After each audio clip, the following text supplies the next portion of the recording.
Hello, and welcome to Admiral's Academia. This class will be on park psychology and prosperity. Just so that we know that everything is working on the technical side, if you can hear me and if you can see me, please let me know in Twitch chat. There will be a 20-second delay, so I will see it 20 seconds after you type it. But I am here and we are good to go otherwise. Also, please let me know if the fan is too loud. I can change stuff. All right, fantastic. If you're here, actually just please say hi in chat so I know who's all here. Hello everyone. I'm Admiral Ann Cash, and again, we're doing park psychology and prosperity. Throughout this class, you'll be able to ask questions. I will stop after every section to allow questions to come in so I can make sure that I can get to all of them. If you could just tag me in any of the questions that you have, just to help me see a little bit better, because usually there will be conversation throughout chat, so it can be a little hard to see at times. If you are part of the Kingdom of the Nine Blades, feel free to jump onto our Discord, and you can sign in for your credit there. And I will also be monitoring... click that down for me, Juan. Thank you. Apologies. You can also send me questions there as well. Again, please tag me. Much appreciated.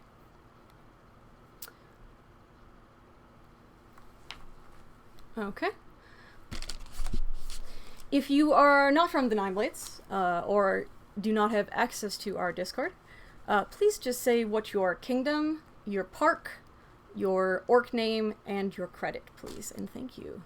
In the Twitch stream right here. Other than that, I believe that's all the housekeeping.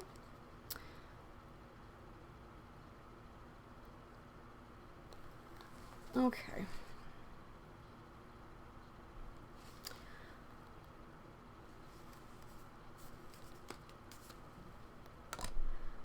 I'm not sure how to solve your issue. Try turning it off and back on again. Sometimes that can help. Just refresh. If you have any operating questions, Gumjaw is here for technical support, so he might be able to assist you further. Okay. I think we are good to start then. Hi. So, we're going to be going over a plethora of topics. The almighty color-coded note cards, as usual. So, let us begin in the very first topic. Okay, everyone's here. Wonderful.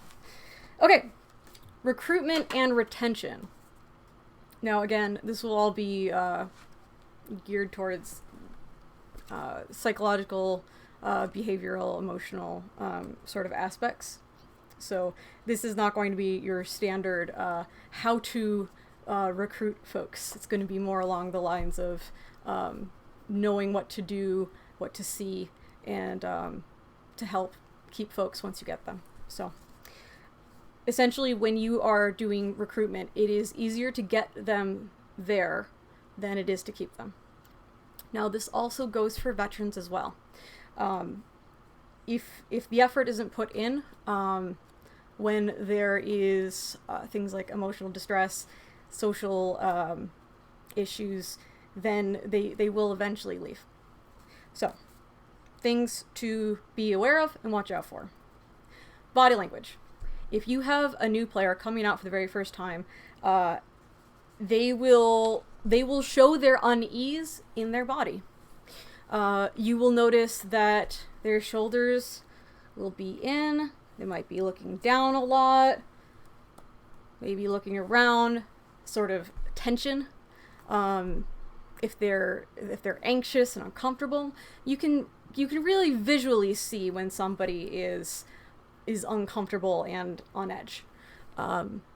So those will be good moments to engage, make sure that they're okay, to bring them in, to ease things with conversation, and again, being open and welcoming. Other things to look out for also is verbal cues. You might notice that they might say things under their breath. Those words are going to be the most important because it means enough to them that they are verbally saying the things, but they are uncomfortable enough that they're not saying them loud enough to be heard. So when folks start doing that, go in, ask questions.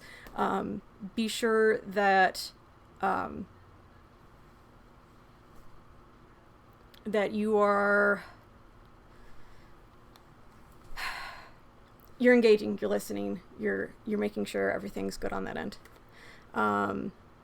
Just real quick, Tyler, if you can hear me, whatever you are listening into in the other room is super, super loud, and it is very hard to hear this. Okay, cool. Actually, for the meantime, I'm just gonna plug these in. It's gonna make that easier on my end. Okay, there we go. Okay. There are also other noises that will also be sort of that, like, ooh, okay, look out for something, right? It might go like,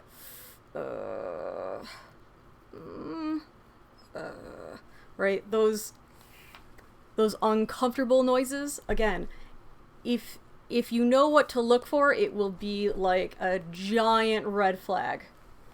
What did you hear? Something. It sounds like a video playing. Oh, I'm just listening to you. Okay. Okay. Yeah, it might be next door. Cool. Thank you. Okay.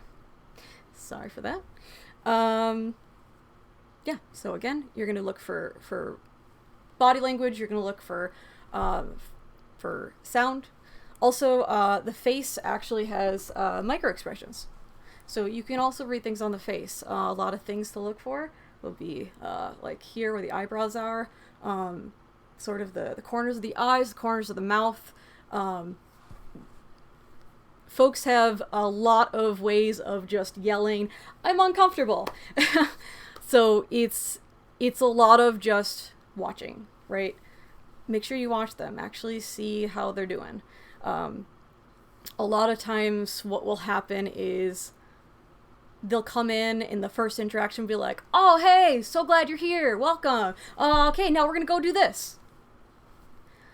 And then that's it. And then all of a sudden they're kind of left on their own. They're not likely going to stay if that's as much interaction as they get.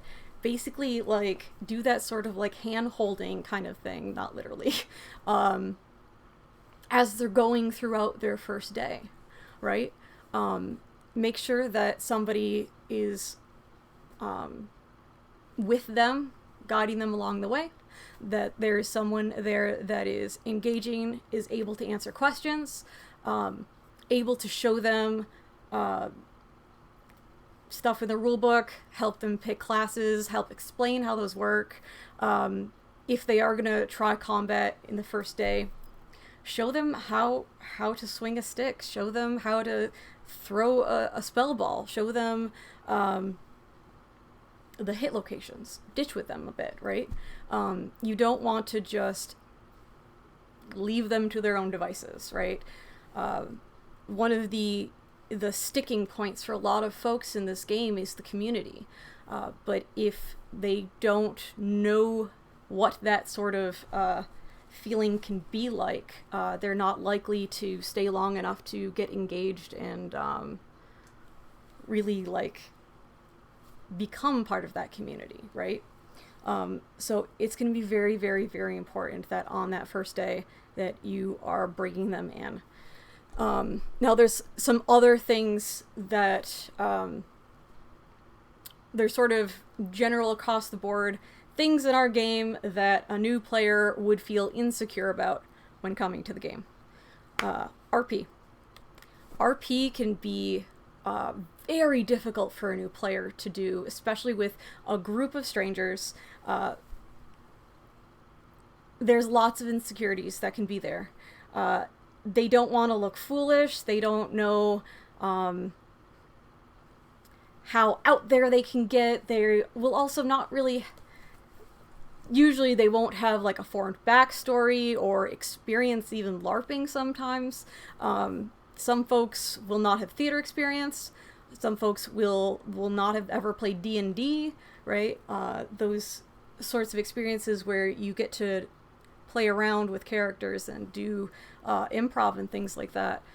There's a lot of folks that come to this game that have never done anything remotely close to that. And then all of a sudden you're told, oh yeah, no, just make up a character and we're going to go into quest now. Right? That is a very uncomfortable situation for a lot of folks.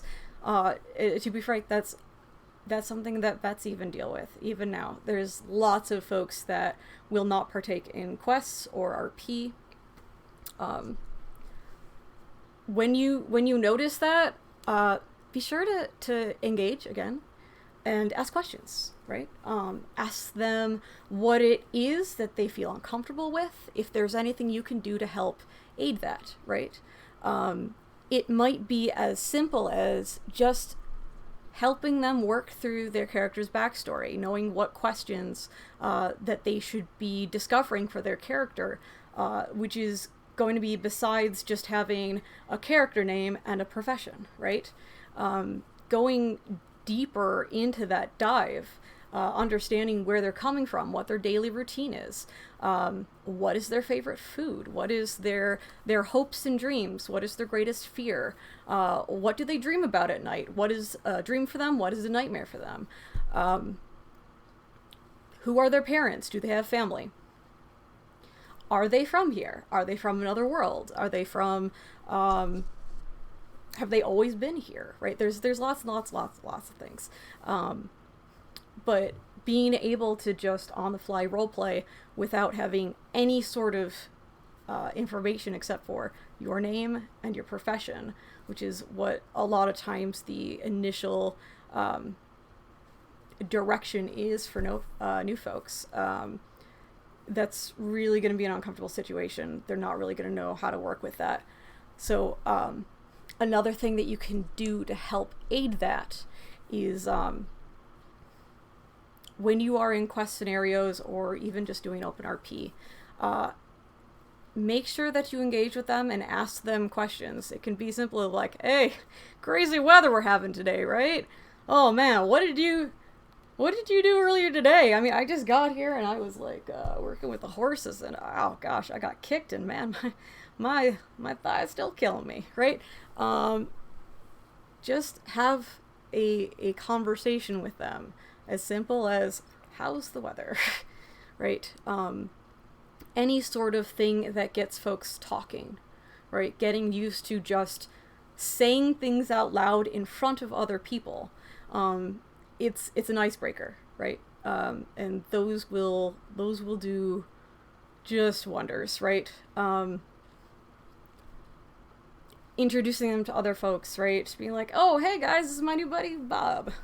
Bob here is from this place, and now a member of our land, so introduce yourselves, right? Just engage. I'm going to say that word a million times, repeat stuff, engage. Also, remember to hydrate, everyone. If you're watching, drink along. Okay. So, other insecurities that you are going to notice. Combat. Folks are going to come into this game, a lot of them will never touch the sword in their life. They never touched a boffer, nothing even remotely close. They're going to then see a bunch of folks that are very skilled and absolutely know what they're doing with a sword. It's going to be important that you take time with them and that you sort of show them the ropes, basic stuff. but also make sure that you reaffirm that we all started there, that you don't just start off knowing all this and being really good at it. We all start at the beginning. We all had our first experience, and it takes years to get where we are. So just encouraging them, letting them know that they're not doing bad, that they're right on track where they ought to be. And just, again, just that positive reinforcement will do absolute wonders. It's very, very important that you support them throughout all of these things. Because if they feel silly and uncomfortable, then that's not going to be in an environment that they're going to want to keep on going into and being uncomfortable and being insecure and stuff like that. They're just going to be like, okay, you know what, this isn't for me.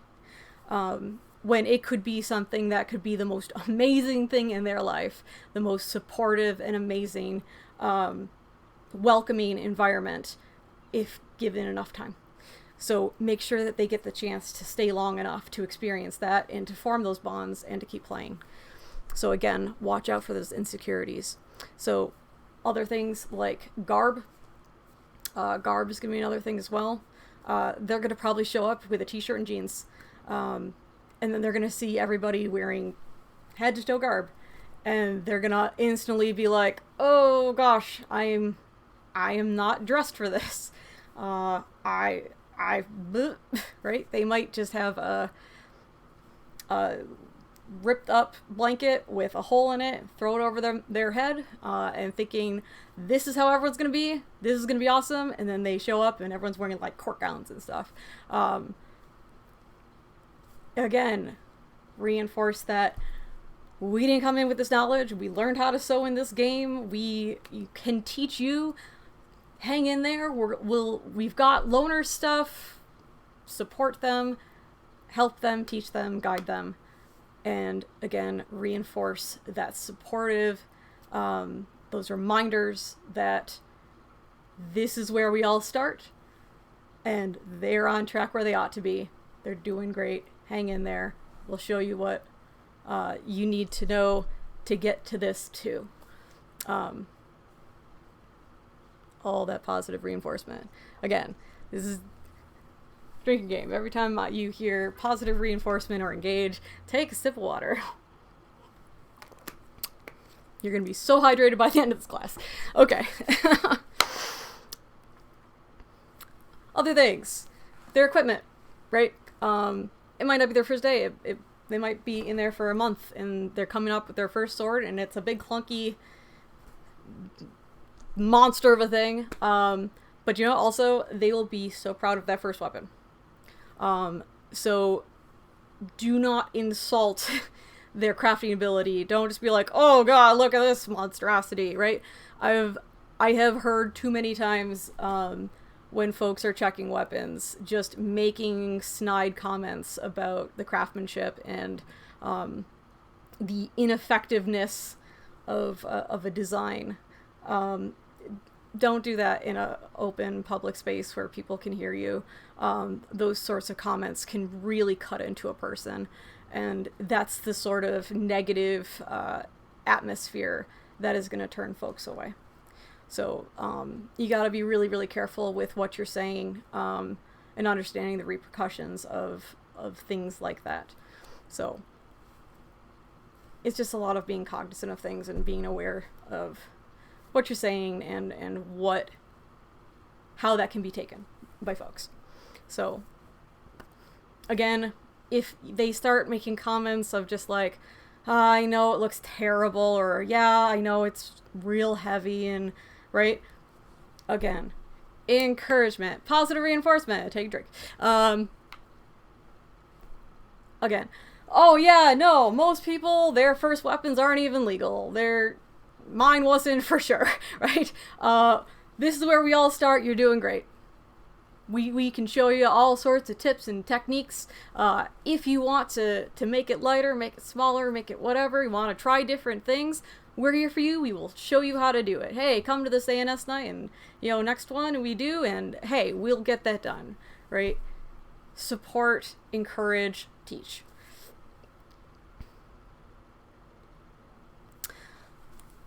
along with all the other things like skill sets and stuff like that, right? If they're trying magic, they're going to go up against people that are going to be doing speed casting. They're going to have every single thing memorized, and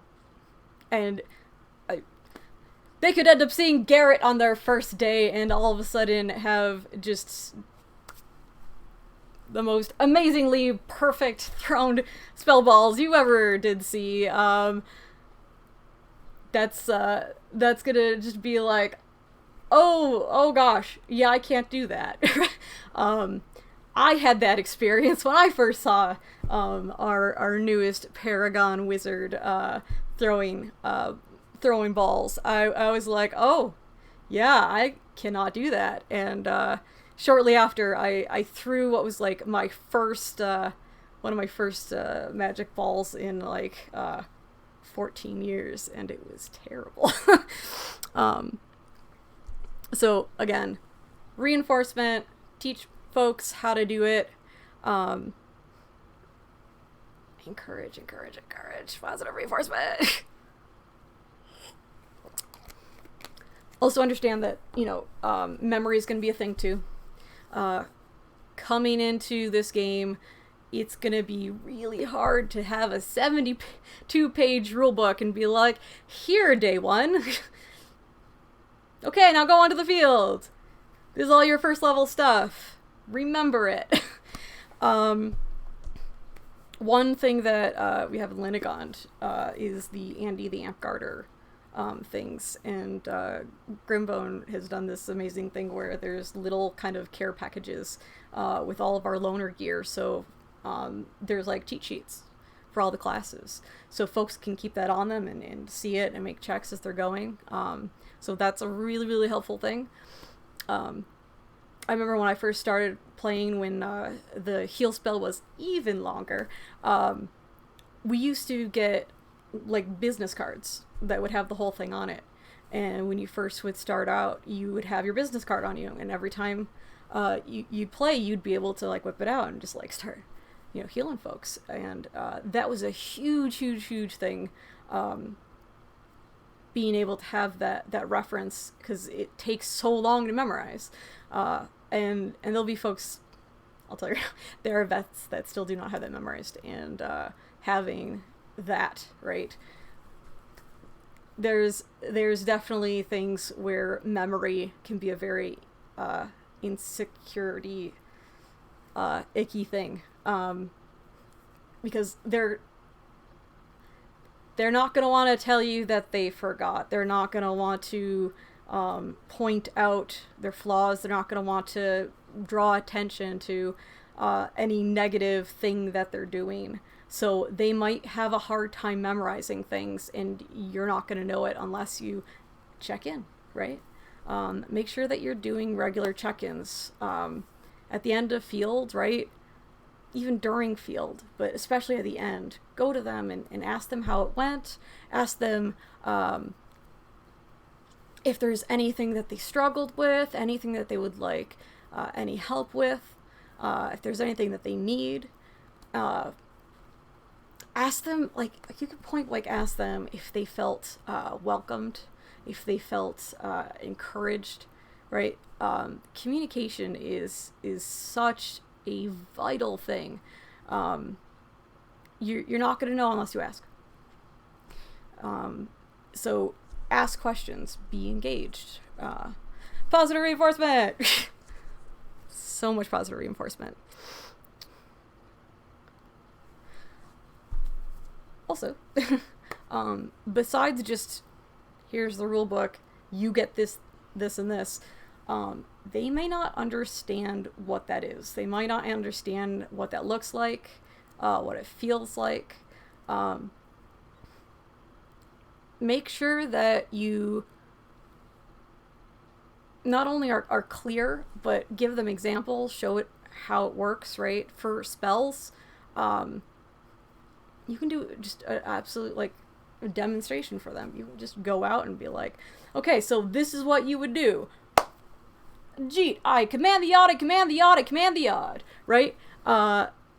You say what their name is, you say what the spell is, If it says this many times, you say it that many times.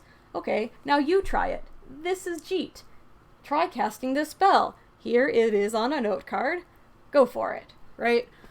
Give them the experience. They may not know. Also, Jeet, you are odd now, so 20 feet, sir. Love you, buddy. It's going to be important that... Also, I didn't have line of sight, and you're totally outside of 20, but...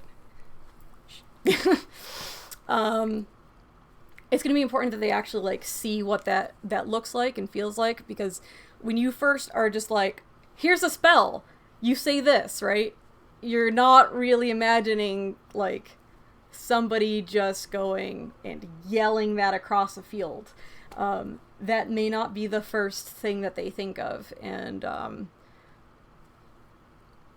right, the casting rules are in another part of the rule book, so they might not know that you need line of sight, they might not know that it has to be heard within a certain range, right? All of those particular rules, when you just show them what their class thing is, they're not going to understand that. So it's going to be another insecurity thing. If they don't understand something, they're going to feel like stupid if they are like, yeah, I don't get it. So they might not get it and not tell you about it, and then all of a sudden they're just going to keep going, and then you're going to hear excuses. Then you're going to hear the, oh yeah, no, I'm just not feeling it today. I'm just going to sit over here. Yeah, no, I'm good. I'm just, not feeling it. That's a huge red flag. That's a super huge red flag. Now, in some cases, that might be super legit. Sure. They might be having an off day. It might be for a mental health reason, which is extremely valid. But sometimes it's going to be a embarrassment thing, and they don't want to just point out, again, their flaws or insecurities. They're not going to just want to broadcast that in front of everyone. Especially, like, be cautious of how you're asking them these types of questions and stuff. You don't want to just go in front of everyone and be like, hey, so you got everything? You memorized it? You good? Right? 'Cause they're going to be like, yeah, no, I'm good. Everything's good. Like, they're not going to want to be like, yeah, no, I don't understand how this works at all in front of 50 people, right? Again, remember the insecurities, the uncomfortable feeling. Do things off to the side and make sure that they feel comfortable as they're going. Just make sure that they feel secure and comfortable at all times. Let me just see if there's anything else on this. That's more or less the majority of it. So, general things to look out for, right? You're going to look at their body language. You're going to look for visual and vocal cues of insecurities. You're going to look at your common things that people are uncomfortable with or insecure about. And you're going to just focus on that reinforcement, focus on communication, and making them feel welcome, included, and supported.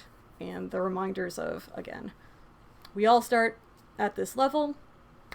You're doing great. You've got this. If there's anything you want to know more about, we can help you. We will teach you. We were taught before. We'll pass that on to you. So, at this time, before I move on to the next section, does anyone have any questions? Any questions? Again, there's the 20-second delay. So, as is tradition, I will do the 20-second delay silly dance.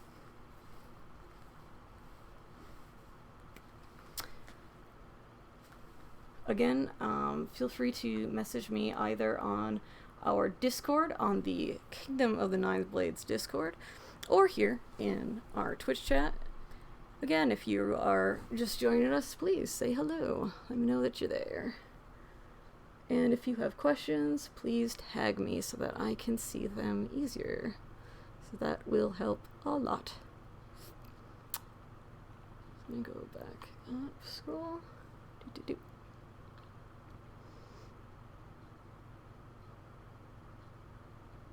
Okay. Discord, cool. Okay, in that case, I believe we can move on to the next thing. Also, just zipped right in. Probably should have started with this. For those that do not know, I went to university for music therapy. So that was my major, and I had a minor in psychology. So that is what is essentially my credentials for this class. So I have studied in this, and then applying what I learned in school to 14 plus years of Amp-Guard. And just going from park to park and seeing a lot of repeated behaviors and red flags and common ties between same things that you see over and over and over again, and including a lot of things of how parks end up dying, as grim as that is. I have seen a lot of parks go under, and a lot of times it ends up being due to a lot of things that we're going to cover in this class. So I am hoping that having this discussion and having this knowledge go out there will help someone in the future, help officers. The more that you're cognizant of things and issues and that kind of thing, the more that you can act on it and do something about it. So I hope that this helps someone out there. Cheers to that.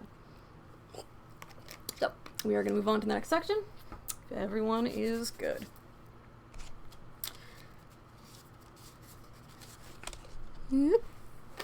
Activity. It is going to be very, very, very, very, very important that instead of just, again, here's Amp-Guard. Okay, bye. Having a... Oh. I have been tagged. Just before I move on.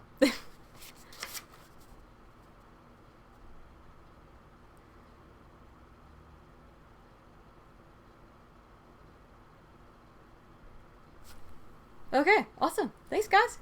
And seriously, I appreciate you being here. It really means a lot. Again, any point you got any questions, please let me know. And I will get to them as soon as I can. And again, after this section, I'll open it up, do my 20-second silly dance, and answer any questions that come in. So let's move on to activity. It's going to be important that there is things planned for folks to do on field. You will end up losing interest if it turns into just going, yeah, no, just whatever you guys want to do, just do it, right? That's going to be another thing that's going to make people uncomfortable. Folks aren't going to want to go out and be like, I'm going to go suggest this game. Oh, but if I do, what if they don't want to play this game? Then all of a sudden they'll be like, no, that's a dumb game. Then that was my favorite game. And now, oh gosh, I don't want to say this out loud, right? Avoid things that are going to make people uncomfortable, right? Also, right, dealing with that retention thing, folks like structure. Folks like to know that there is a plan, that there's going to be something to do. You're going to find that if you have like a planned out schedule for your field day versus come, maybe you'll ditch, maybe if people want to do something, we'll do something, but otherwise, whatever. If they see a full set list of the games that they're going to play, any activities or RP, or maybe there's a quest planned, that's going to really make people excited to actually go because there's a plan. It's almost like going to an event, right? It also gives folks time to prepare, right? Which is going to be really good for newer players, especially because if they know that there is a specific game that's going to be played, if they're doing, a magic class, they can specifically create their lists with those games in mind, right? Knowing the game objective ahead of time, being able to plan for that, even when you're getting into melee, right? Knowing the type of the armor or the weapon sets that you want to bring for that day based on the game, because that might vary from game to game. So giving folks a heads up and will help them with planning, that will help them with being comfortable and knowing that something is going to happen, and being able to prepare. Preparation is going to help with that insecurity and uncomfortable feeling. There's also this sort of side thing that happens. When there isn't anything planned and there is a lot of downtime, this is where rumor mills begin to spiral out. Psychologically speaking, folks will want to connect and communicate with others, and they will try to use topics that there is mutual interest in, so that there is a sort of a discussion point to where there can be a back and forth, right? You're not going to go to someone and be like, hey, so how about quantum physics? How about it? I don't, right? Like, you're going to want to talk about AmpGuard-y things at AmpGuard. And if you don't know the rule book, right? You're a new player, you don't know about the game, but you're on your group's Facebook group and someone got banned. They might be like, hey, so what was that all about? What happened there? Who is that? And all of a sudden they're like, oh yeah, no, so this happened. That's going to get into, right, again, the rumor mills and drama and all sorts of stuff like that. People are going to form opinions of others before they ever meet them. And they could be complete and utter slander or lies or misconstrued information, to where it might be the most amazing person that you could ever know, and somebody heard a rumor about them and spread it, and all of a sudden, the first time you meet them, you go, oh, that's someone to avoid. I'm never going to talk to them. And then all of a sudden, there's all these barriers and misinformation and rumors, right? That is such a quick way to get people to run away from this game in a hurry. It is important that we cut down on negativity, cutting each other down. It's a hard topic. There's certain things that we should discuss in this game, absolutely.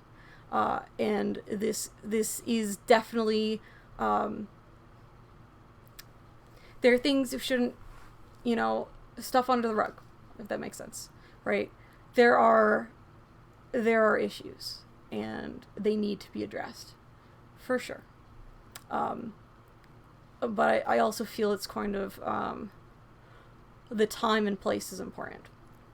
And there are certain conversations, again, right, that is just rumor mongering, that has nothing to do with positive change that our organization needs to see, right? Just talking about rumors and cutting people down, insulting folks, just being like, oh yeah, did you see that tournament where, yeah, wow, what a noob, right? Don't. Please don't. That we don't need that negativity in our game, and new folks are not going to want to be around that, right? They're just going to go, oh, is this what they say about me when I'm not here? And it might even be a thing to where folks are saying it when they are there. They might be across the field and hear everything. It's very important that folks are aware of what they say and the ramifications of what they say, and the damage, because words can be extraordinarily damaging. And again, it's about being cognizant. So something that can help is having that packed schedule. that you're going from activity to activity. There isn't time for rumor mills and the drama llama to run around rampant if you are actively always doing something. Now, there's going to be downtime. There's going to be times in between. You're going to want rests. You're going to want to have water breaks and things like that. So what do you do in that time period? Because people are going to want to talk. Conversation cards. Have planned discussions, right? It can be as simple as going over the game that you just did. Just be like, okay, how did it go? What did you like about the game? What did you not like about the game? What did you feel you did really well with? What would you like to improve on in the future? How do you feel your team skill was? How well do you think that you worked on the game objective, right? Make sure that AmpGuard discussions are happening at AmpGuard. It's also a really good way, again, to communicate and find out what people are engaged and are enjoying, and where people need help, where people are not enjoying themselves, right? If you keep playing this one game over and over and over again, and no one enjoys that game, and it's always unbalanced, and there's one player that just does something that is just, no one wants to deal with that every single day kind of thing, right? And it's just this one game. If you never ask, you'll never know, and you'll keep on doing that game until folks just go, do you know what? I really just am sick of coming to this game every single week, and all we do is this one thing, and everyone hates it, but they keep on forcing on us. Do you know what? I'm going to find something else to do with my time. And they're gone, right? It's very easy to turn folks away from this game. Again, even vets will leave. It's important to be consistently looking into retention. Just because you have somebody that's been there for 10 years doesn't mean that they're going to stay another 10.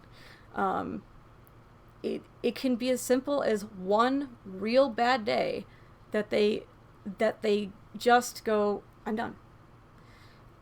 Because it's not going to be a one-time thing. It's going to be the grain of rice that tips the scale. It's going to be the straw that broke the camel's back.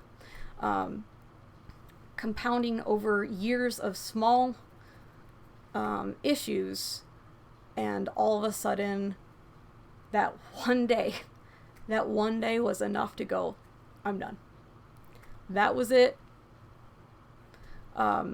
So don't get comfortable with the idea that you have veterans, so your park is a positive place where everyone will stay. Because it only takes one bad day and a whole bunch of problems you don't know about to lose what is like the super vets. They'll leave one day. So it's going to be super important and critical to be focusing on the new players especially, right? Because they're going to have far more insecurities, but don't neglect your veterans either. So it's important to find the balance. It's going to be a lot of communicating. But other than that, right, just check in with your folks.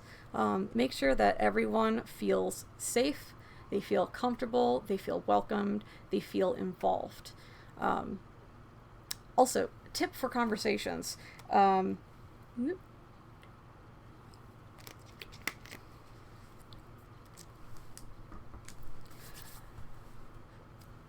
There will be this thing where folks will have a conversation and they'll do this, right? So if these are the people, they will go into a circle and start talking. Now, the problem with that is here's one or two other people, and they cannot approach this group. They're overhearing the conversation, and they're like, oh, I have information that I can contribute to this. I can feel part of this conversation. But physically, I am not welcome into this conversation. When you are having open group conversations and things like that, open the circle. Make sure that everyone has an access point. If you're seeing something closed, right, maybe you're one of the people in that circle and you notice that there's somebody not in it, open it. Hey, come join us. We're talking about this. Hey, this is probably you've never even experienced it before. I would love to know your opinion on this. Bring them in. Have that communication point to where you are inviting them to that conversation. They're feeling that they are valued, that they are wanted, that their opinion matters, that they are welcome into these conversations, that it's not a just, oh, you have to have played this game for 5 years and more before we're willing to have a conversation with you. Don't do that. Please don't do that. So it's going to be very important that when you are communicating, that you are communicating with your body language as well, right? Don't close in. Closing in is going to cut off communication. So also with that, what's going to help too is when you are about to start like a battle game or a quest or something like that, have team meetings. And make sure that, again, you're opening up that circle, making sure that everybody on your team is a part of that conversation. This way that you can strategize, you can talk about the game objective, who will do what role on that team, right? Or in a quest, who's going to take care of what task, what the main objective of the quest is, what y'all have to do for what and where. It's going to be important that everybody's on the same page, because that, again, it's engaging, it's making them feel wanted and a part of things. If it's just 3 folks that are, lone wolves that are going to be like, okay, well, I'm going to do this and that's it. Or, oh, I'm going to just give you 1 million enchantments, you're going to go in and do everything for us and whatever, right? There's the whole rest of the team. Make sure that everyone's a part of your team. Make sure everyone's being welcome. Encourage positive reinforcement. So again, you're going to open up, physically open up, address folks, make sure that everyone's voice is being heard, and make sure that everyone is talking. Not just a couple of people, everyone's talking. And again, right, that engagement, actually ask, does this sound like a good plan to you? Is there something else you would like to do instead of this? Are you okay and comfortable with your role in this mission or this game objective, right? Do you have any questions about it? Was there anything that wasn't clear about the game rules, the objective, what we're doing as a team, right? Engage, make sure that communication is there, because again, they're not going to want to point out that they don't understand something. They're not going to want to point out that they don't remember something. They're not going to want to point out that they don't feel secure in their ability to do something. They're not going to point out that they don't want to do a specific role that you want them to do on your team. Folks are very, very insecure about public speaking a lot, especially when you're new and all of a sudden you end up getting this weird hierarchy of vets know everything, so I guess we have to just do whatever they say. No. That is not the case. And it's going to be important that vets are aware of that and make sure that they're not just front and center all the time. Make sure that other people are getting the stage, getting a voice, and being able to contribute to ideas and make plans and things like that. There's a difference between being a leader and being there and supporting, and being a dictator and commanding. So it's important to sort of understand the difference. So that kind of leads into also with inclusion and coupling, things like that, cliques.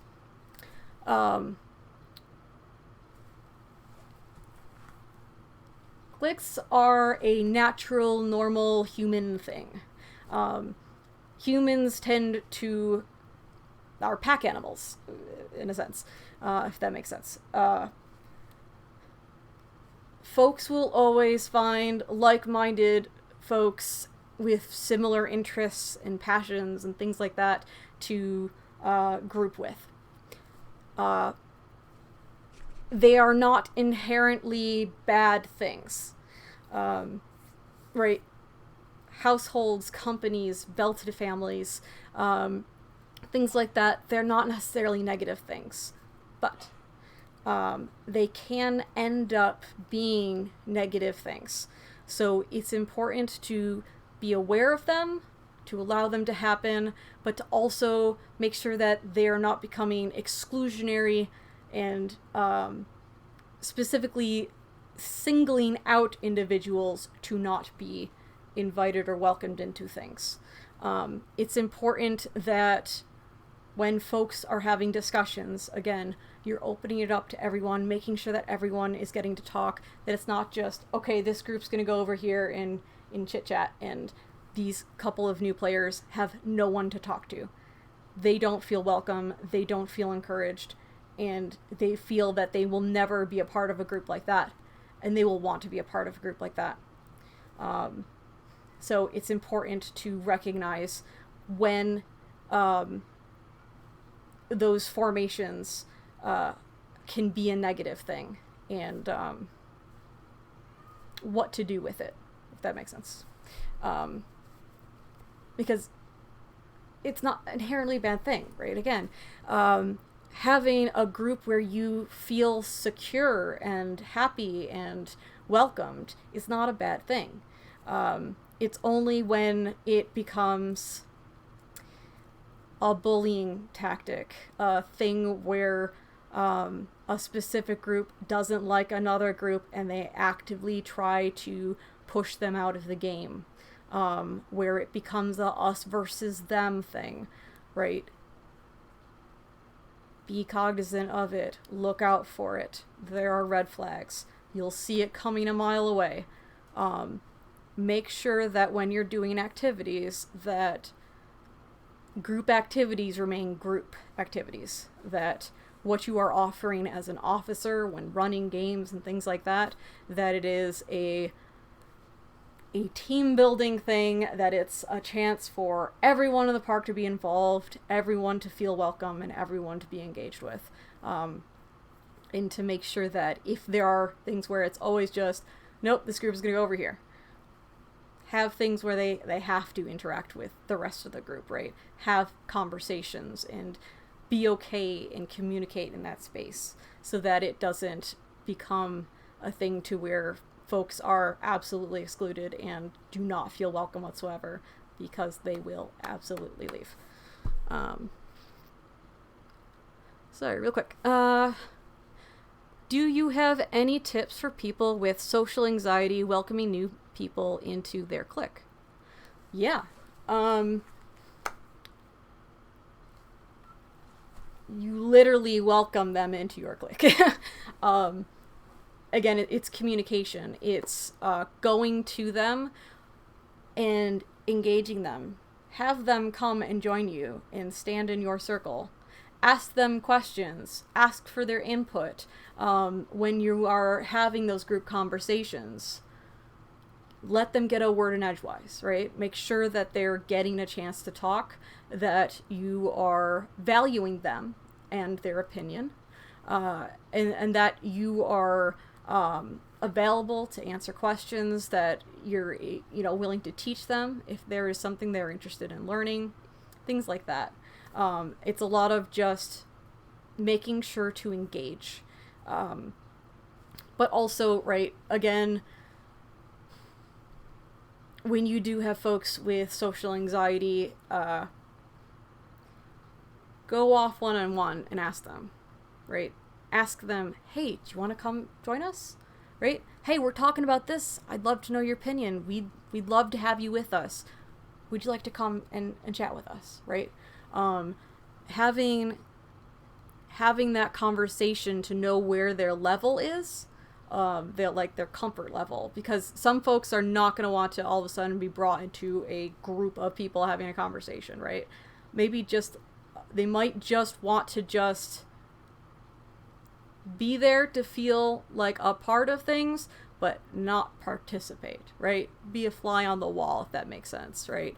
But it's more of just making sure that they have the opening, and that they know that they are welcome.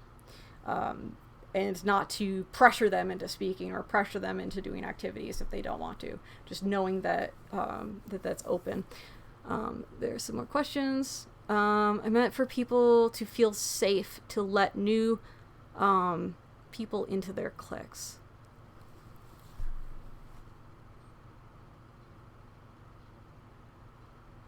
Amp is some people's safe space and are really protective over their cliques. Okay.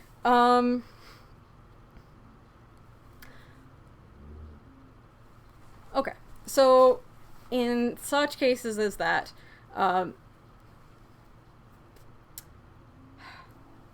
it's knowing what is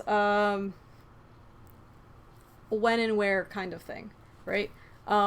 If you have like a company or something, right, a belted family that is a safe space clique, it doesn't mean that every new player gets invited to that. It doesn't mean that you have to just be like, oh nope, now it's open to everybody. No one can have cliques. Like, that's not.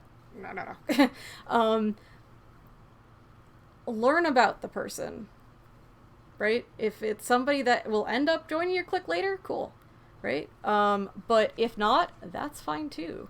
Letting them know that they could start their own group, right?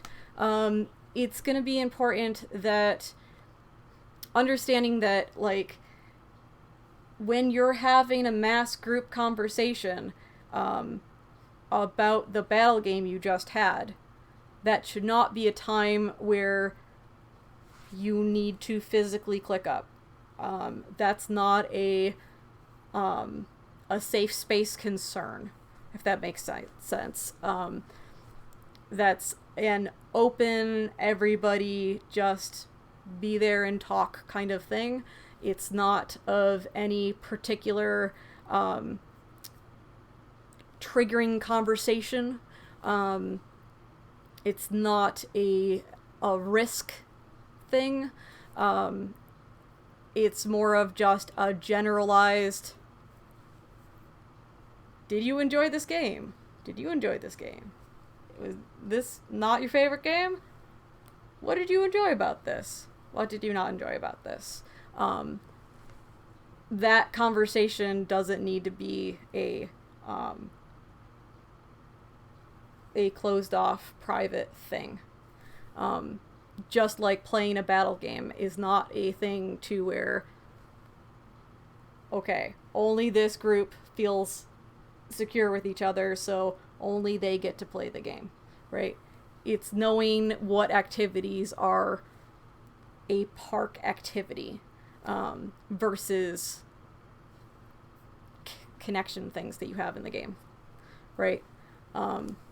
It's that the activities that are supposed to be open and public kind of things, making sure that that environment is an open public thing. I hope that makes more sense.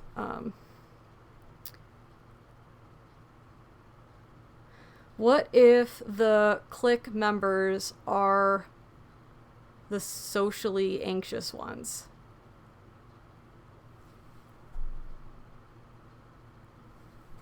What are the clique members and socially anxious ones?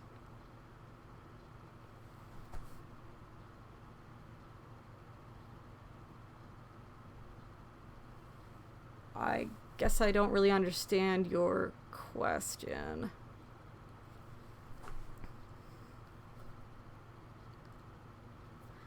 Like, folks will never have to be involved in an activity. They always have the right to sit off by themselves and do whatever they want, right? You can participate in a game or you cannot participate in a game. You can sit off field, you can do open RP, you could go off and ditch with somebody. You could go by a tree and read a book the whole field if you want to. No one has to do anything. But it is important that they know they are welcome to join the group at any point if they want to. It's not about forcing folks to do a thing. You should never force anyone to do anything in this game. But folks need to know that they are welcome, that they are wanted, that they matter, and that they are safe. And that is through open communication and engagement. And backing off when you know that, like, if they are introverts that are very anxious about things and they do not want to be involved with giant group discussions or even participating in a game where there's a bunch of people, don't press on it. Just be like, well, we're here. If at any time you want to join us, you are more than welcome to do so. We value you. We want you around. So if you want to come over, awesome. If not, you do you. Doop, doop, doop.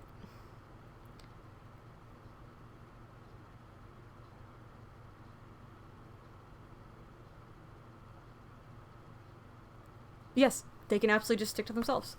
Yeah, not every click is a bad thing. Clicks inherently are not bad things. There's going to be times where you're going to be like, oh man, I wish I could be a part of that click. That's going to happen. There's always going to be some group that you'll wish you'll be part of, right? Try talking with them. Try to become friends with them. You never know where that might go. But also, right, don't interject yourself into things. You don't want to force relationships, if that makes sense. Again, it's communication, talking with folks. Let things happen organically. But again, right, some things are meant to be open, inclusive things, but not everything needs to be. Just as an officer, when you're doing something that is a big, group thing, you have to make sure that everyone is welcome and involved, if they want to be. Another thing.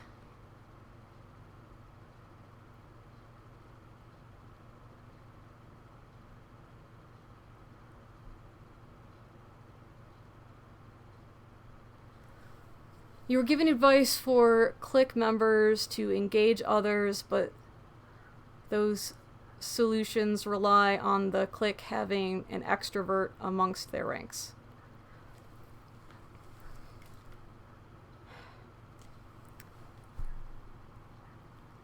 Again, this is more referring to officers. Officers having activities that all folks are welcome to do, where there is open communication and engagement for those that want it. This is not your clique has to open. You must allow me in your clique. Your clique has to disband. Again, cliques on their own are not bad things. It's knowing when, as like somebody that's probably going to be the extrovert, is running stuff to make sure that everyone is welcome, everyone has a chance to be there, to be heard, to be valued, if they want to be there and present and involved. It's just a matter of making sure that folks are welcomed, if they want to be there. Hope that makes sense. Also, I realize that due to the 20-second delay, it might be past things that we already talked about. Doop, doop, doop.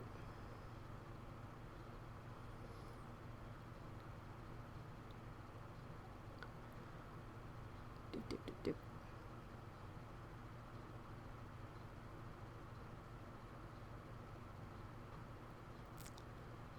Advice to introducing new players to the game. How do you support players finding their space in the game? Okay. It's sort of a know your audience sort of thing. When getting new players into the game. For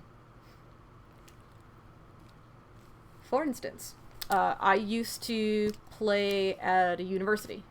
So when we would do recruitment, our pitch, so to speak, would be different depending on the department that we were going to talk to, right? When it came to athletic types, we would go heavy into the stick play, into the fighting, the archery, and stuff like that.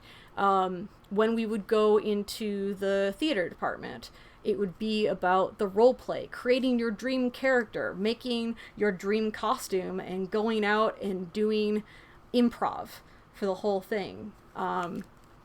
When we would go to the art department, it would be the crafting environment. It would be really hyping up the A&S nights, and the expertise that we could offer in particular categories of crafting that, you know, they might not particularly be doing in their classes.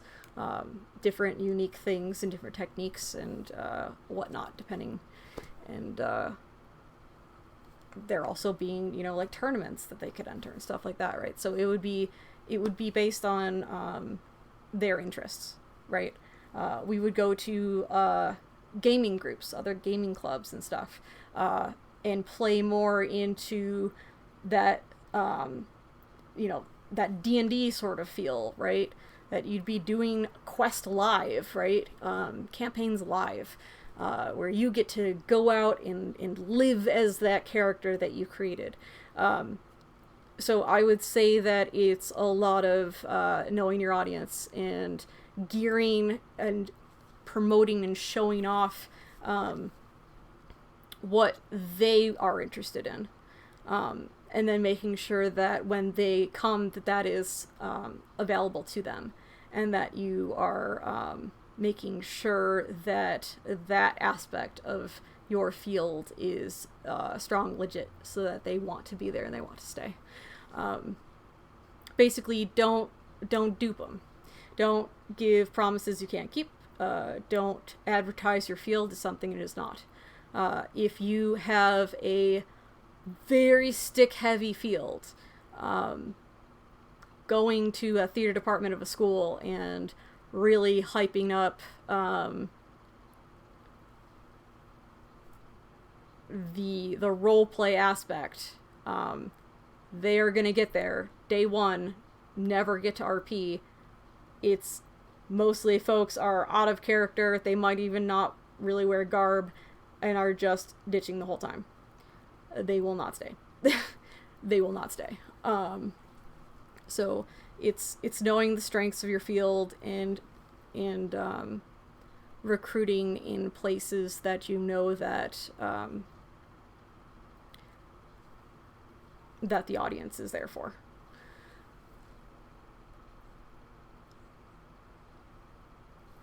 And then once they're there, right, make sure again, right, that those activities are there for them, and then also make sure that they get to be introduced to other aspects of the game. They know that it isn't just that one thing, so that if they do have interests outside of that initial thing that brings them in, that there is a whole world around that, all these different options, because it might be one thing that is the thing that gets them there, but it might be something else that keeps them there. I know for myself, I had that sort of experience myself. I got in for one reason, and then I was like, oh my gosh, wow, this is awesome. And then I just kind of threw everything. But yeah, so it's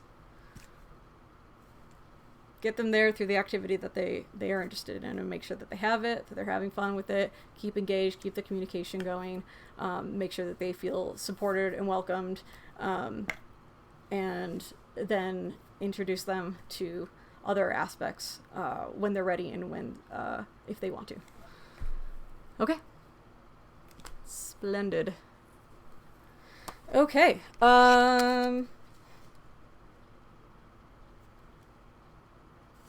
There is one more thing I have on this before we move on to the next thing. So if there's other questions, please let me know.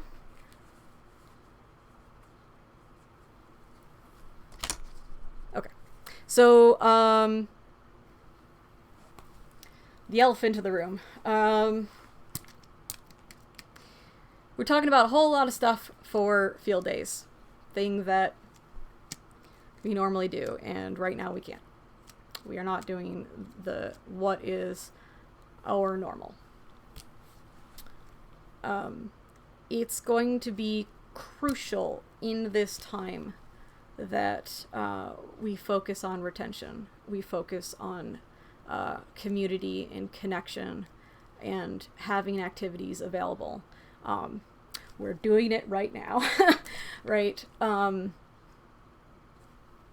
For those that are not in the Nine Blades, and for folks that are in the Nine Blades and aren't aware, we have featured park nights where Monday through Friday,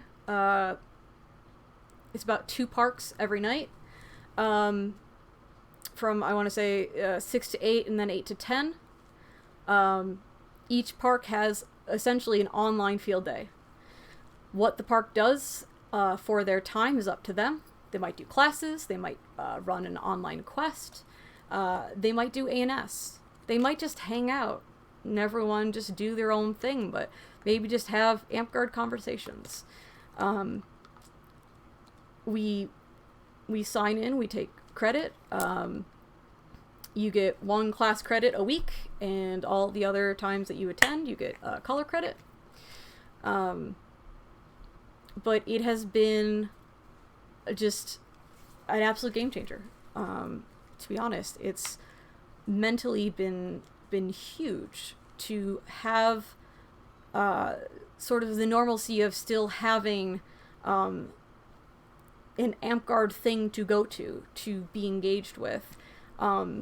But on top of that, there are folks that I get to see maybe once or twice a year at particular events because of the distance. And I have been talking to almost every single day for 6 months, and are just the closest people to me now. Just amazing relationships and connections across an absurd amount of distance. Folks from other kingdoms. It's extraordinary. And this is something that we would not have otherwise. We usually get to have these sort of connections and meetups at events, and usually only at events. You might have random chats here or there online, but to be able to hear folks in voice chat and to do video calls and things like that with a whole group of people is extraordinary. Having activities on top of that, right, is keeping that engagement, is keeping activities there and keeping AmpGuard going. So I would highly encourage that folks in the Nine Blades, if you have not been participating yet, jump onto Discord. We're on there almost every day, really. We have Monday, Tuesday, Wednesday is park nights. Thursday is the Kingdom runs a quest arc and does office hours. And then Fridays is another field day, and Admiral's Academia, the thing that you are at right now. Hi, thank you for being here. And then we have the Saturday and Sunday open for folks to run events, because we've also been running all of our events online. So we're still having them, right? We are still meeting, we're still doing stuff. It is important that during this time that retention is going to be huge. Going 6 months with just not meeting or talking to any of your park mates, they might end up checking out new hobbies. They might end up meeting new friends and hanging out with other people.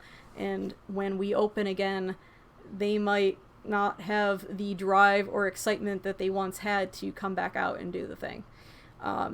So it's extremely important that just because we're not on the field, that don't give up on your park. As an officer, make sure that things are still being run. Don't treat this as time off. Don't treat this as a vacation or just not really amped guard, that your park isn't functioning. That's a choice, honestly. There is ample amounts of things you can do online. And again, our kingdom has never been more connected than being able to actually talk with each other, at times see each other. It does wonders, and it's just, seriously, if you're not doing it, I definitely recommend it. If you are in another kingdom, try it out yourself. Try to start something, even if you do maybe just like a weekly thing, or even a monthly, depending. Just go for it. Try something. If you are in a group and your group's not having it, they're not doing anything, welcome to the Nine Blades. You are more than welcome here. Please come hang out. Come to our Discord. Come join our fields. Come join our events. Come join these classes. Everyone is welcome here, and we want you. So please come. We'll be here. It's going to be important that Amp Guard survives this, and the Dream survives this. And we can do that, but we have to do that together. And it's hard work, for sure. And it's time commitments and things like that. But it is more than worth it.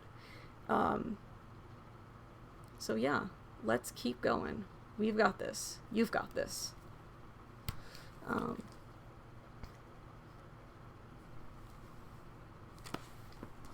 Also honk. Come an honorary goose. Honk, honk, honk. All good things. Fun stuff. Okay. So, before I move on to the next thing, does anyone have any questions about activity? Take a quick drink. 20-second silly dance. Please remember to tag me in the questions so that I can see. And again, if you are on the Discord, just tag me on there as well. Please remember to sign in as well. Please and thank you. Okay. There's nothing else. We shall move on. Yeah. Okay. So, let's say at this point, you've had recruitment, you've had retention, you've been active and doing stuff, and everything's going swell. There are some things to be aware of, to watch out for, and to keep an eye on. Fake feuds. Some parks will do fake feuds where they'll go on this thing on like social media and stuff and hype up how amazing their park is and everyone else's crap. When you have new folks, they do not know that is fake. There's going to be veterans that will not know that is fake. I remember when I was monarch of my park, the prince of the principality at the time came to me and was like, I heard there was a huge dispute between your park and another park, and we need to settle this. And I was like, oh no, that's actually a joke thing. no. They're like super tight, and it's all about like they want to like visit each other and do this storyline and stuff, and none of it's real. None of it's real. And it was like shocking to them that like, wow, it seemed really real. Yeah, it will. If that's a thing, yeah, it can be very uncomfortable for some folks. Like, I was super uncomfortable with it. I did not partake in such things because I was not comfortable with it. There's gonna be negative things that, like, folks are just playing around and having fun with it, but you don't know how many folks are gonna be turned off and excluded or like be pushed away by that sort of negativity, if that makes sense. So if that's something that you can't help, that folks are doing that, at least make sure that you let folks know that is not real.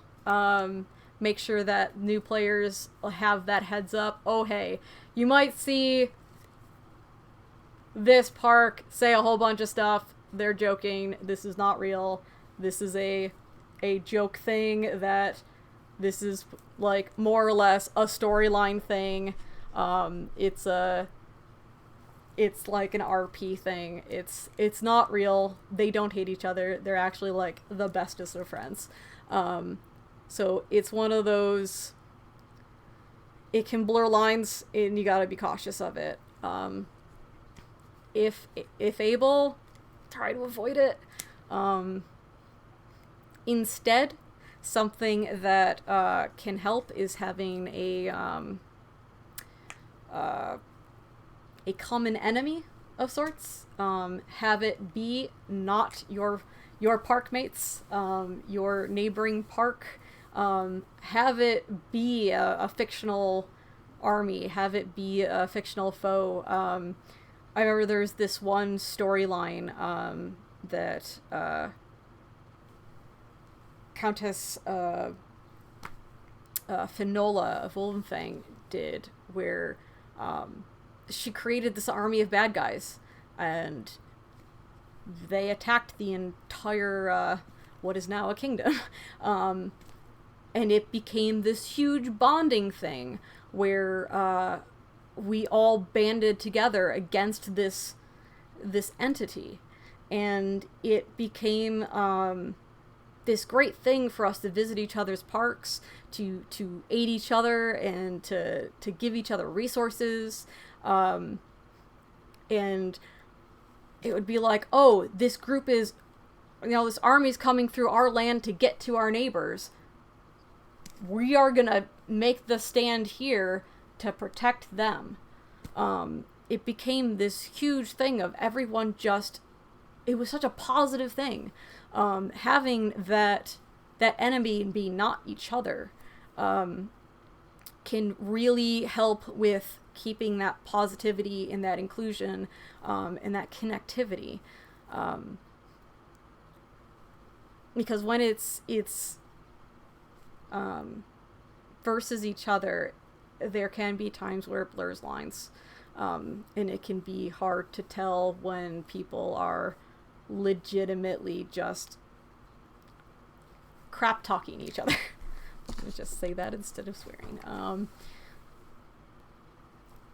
Another thing, just be cognizant of it. Bad guy PCs.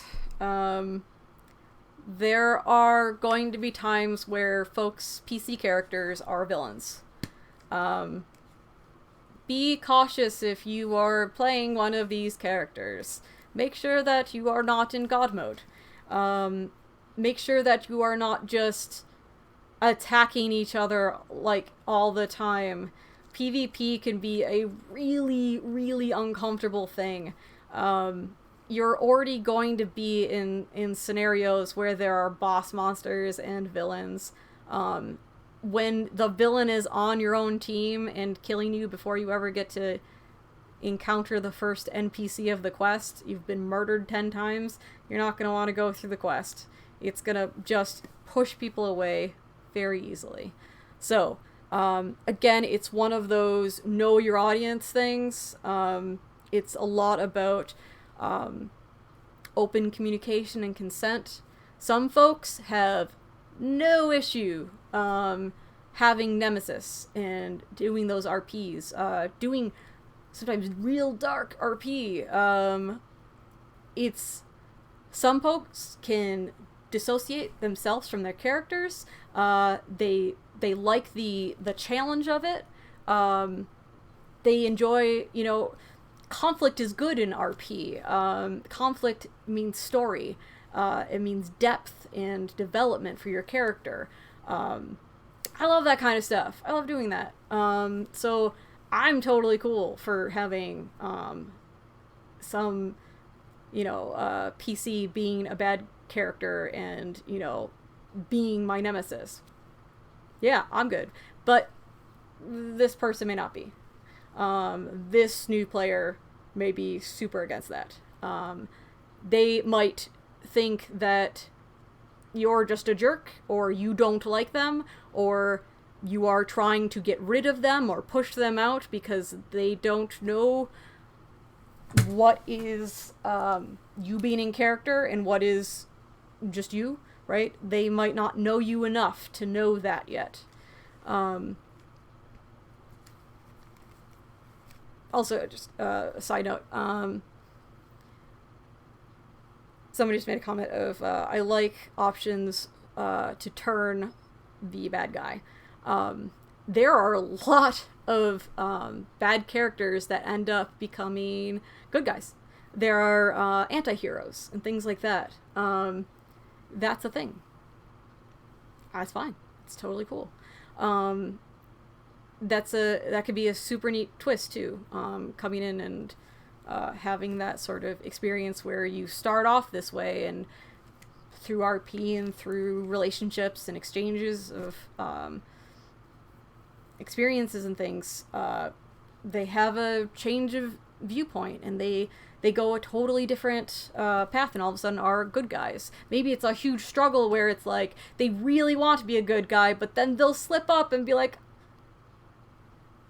oh, I just stabbed a peasant. Oh, yeah, my bad. I'm sorry. I'll heal that. It's fine, right? I'm getting better, I promise. I got this, right? And it can be this sort of playful thing as you're trying to reform or whatever, right? There's ways to play around with it. I'm not saying never play a bad guy ever. Restriction. You can have no options to do anything. You have to always be a hero, and no, that's not what I'm saying at all. What I'm saying is, if you are playing a bad guy, make sure that you're just aware of those you're role-playing with, what you are outwardly expressing and showing, and making sure that folks are comfortable, and that you know where folks' comfort lines are, and that you're having out-of-character conversations and experiences with them so that they know that you're not actually a bad person, a mean person, that you don't hate them, that you're not actually trying to get them murdered or some sort of, whatever the thing is. It's important to have that break in character and having that communication and the sort of back and forth. Like, I really love, actually, just like all the folks that are my nemesis, in character. They'll be this super emotional, just like thing, and then like the thing will be over, and we'll just burst out into laughter and be like, oh my god, that was so good! Like, oh geez. Yeah, no, oh god, my character got murdered so bad! Oh wow, that couldn't have gone worse! Right, like, there's always that, like, break in, hey, we're besties out, right?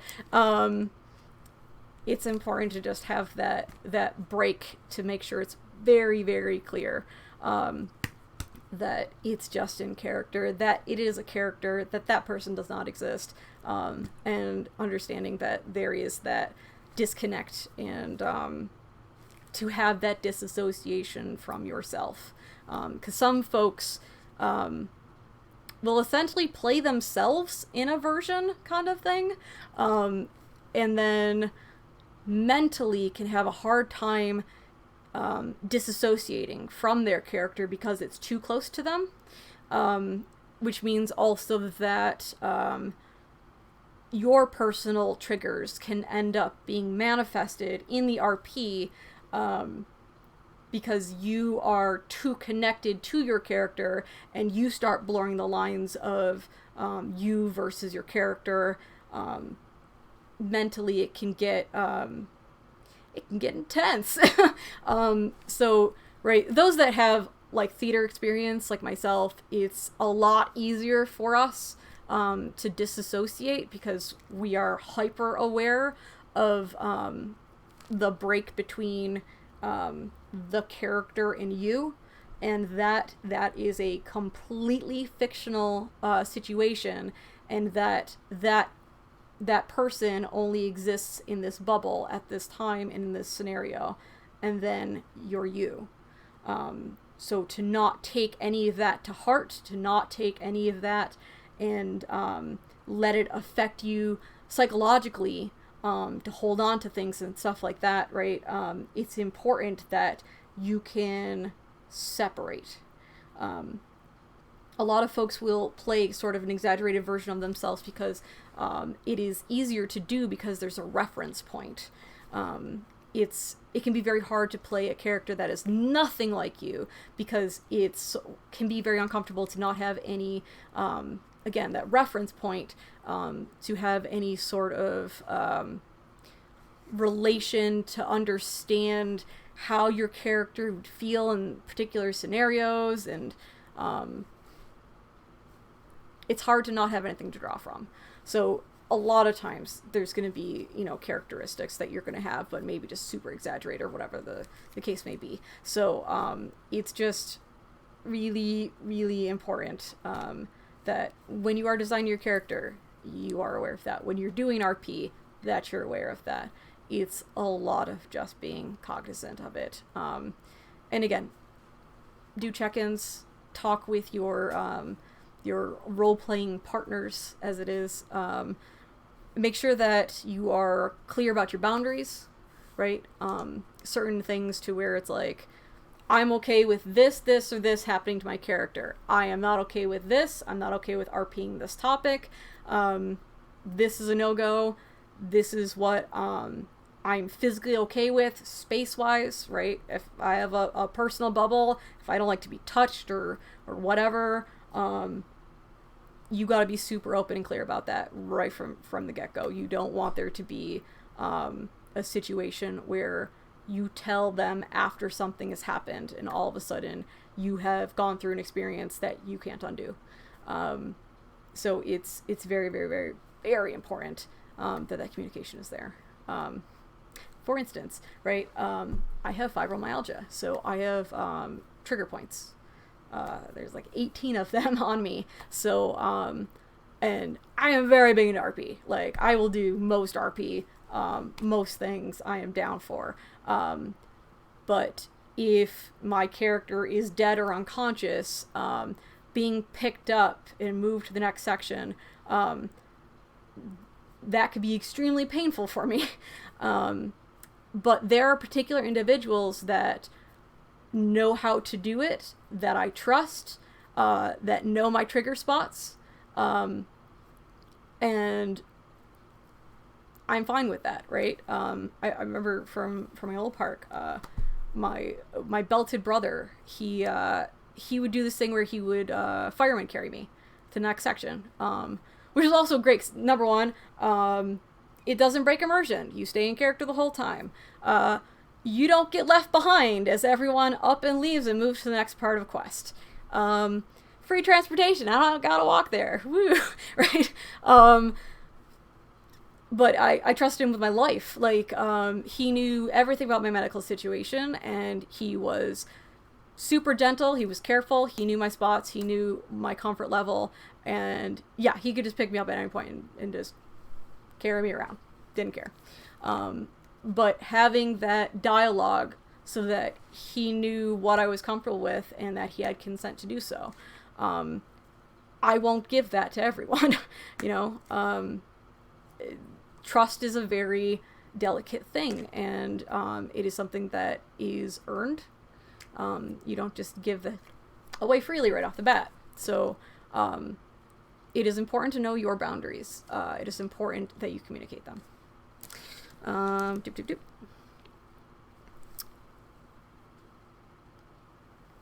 I think that's it for the RP stuff. Is there any other questions pertaining with the RP sort of things before we move on?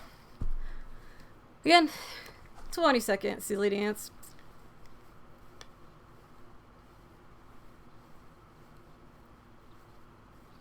Jazz hands for Rajavia, as is tradition. Again, if you have any questions, please tag me. You can do so either in our Discord, I'm checking that, and also here on our Twitch. Just checking chat in case of anything. Oh, also, yeah, no, so, random side note,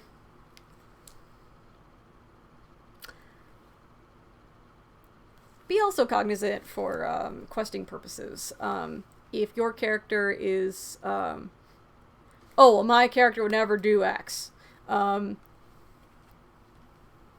the whole quest line is doing X, if you railroad the quest, emotionally, that is going to be extremely hurtful and hard on the QM. They've put a lot into it, and it's really hard for them to want to keep running quests and doing things for folks if you just make this giant thing of, nope, I will never talk to an individual like that. Nope, we are not going. Nope, the whole party. Nope, if you are allies with me, no one is allowed to talk to this, you know, probably like a PC. If you do so, I will kill you myself, right? Doing stuff like that, railroading, it's called. There are ways that you can stay true to your character without uprooting an entire quest, right? Go have the conversation with the PC, but be super grumbly and disgruntled while you're there. It's like, no, I'm super uncomfortable with this. Nope, this is super... Nope, it's a terrible idea. Nope, I'm really not okay. No, I'm gonna go with you, but I'm not happy about it, right? Like, you don't have to just be like, yeah, let's do it, right? Because that's not gonna be true to your character. It's okay for your character to be against things and to verbally be grumbly and whatever. I mean, my character's in a constant state of grumble. She's ornery. But, like, you don't want to just do a hard, just like, nope, quest over. We will not interact with you. Like, somebody put a whole lot of time and effort into that, and that PC put a lot of time and effort into learning their role and thinking out that RP that they're about to have with you, and all of a sudden, because your character doesn't like zombies, all of a sudden, quest is over, right? Or skeletons, or werewolves, or vampire, who knows, right? There's could be a million things.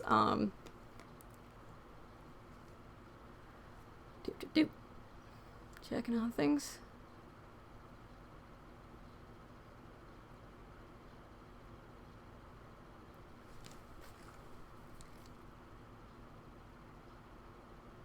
Okay. I think this is a question, so I'm gonna read it out. My park is fairly light in RP, but everyone's like, oh, I love to do more RP. We've tried a few ways to encourage RP, but none have really stuck.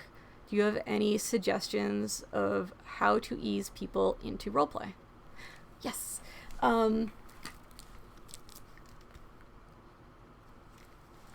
having a backstory and having character development makes RP a lot easier for folks. RP gets easier in time because like a person develops through their experiences, your character will develop through their experiences, right? The first thing that your character starts off being will not be the same person 5 years after, 10 years after. Completely different person. Understand also that it's okay. That folks, characters are going to change and that it's not a bad thing. But having that strong foundation, oh gosh, I wonder if I can. I'm going to write your name down, and I'm going to send you a RP survey that I wrote that I use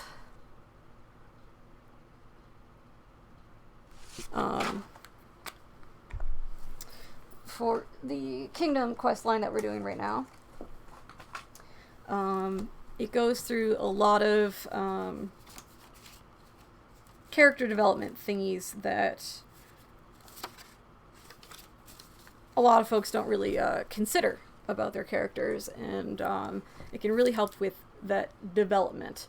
So having something to where, like a class essentially, where you're explaining how to develop your character, understanding everyone's backstory, maybe just having kind of like a talk session where everyone talks about their character, that they explain and go further, and you have kind of a think tank kind of thing to get more into it. Other than that, you can start off easy. We do tavern nights in my park, and they're basically just open RP kinds of things with prompts. So there'll be a particular thing that folks have to deal with. We once did a thing where a character came with just a bin of scrolls, just rolled up pieces of paper, tied off in a bucket, and was like, okay, so some of these are cursed and some of these are scrolls that I'm looking for. Free drinks to whoever helps me sort through them and find them. So all of a sudden, it would be a thing where you'd grab a scroll, you'd open it up, and it might be a thing to where it's like, for the next 20 seconds, you think you're a dog. And then you do it. So it's like a role play, like a improv game kind of thing, but you're doing completely in character. You're getting experience, just exploring that space of that performance thing, trying to get over that performance anxiety thing, playing around with something fun that's like not super serious or anything like that. All of a sudden, you think the floor is lava, right? All of a sudden, everyone's like, the person's on chairs and losing it, and it's fun, and it's just like, oh gosh, what did they get? Like, and then it's just like other people that are trying to convince them, look, I'm on it, you're good, the floor's not lava, right? Then trying to convince the person that whatever's happening isn't real, right? So you're having that conversation, you're having that interaction. It's opening up that role play stuff. But it's not like character altering stuff. There isn't, they don't have to bring up any extensive knowledge of their backstory, stuff like that. It's just getting used to role-playing with each other as a group.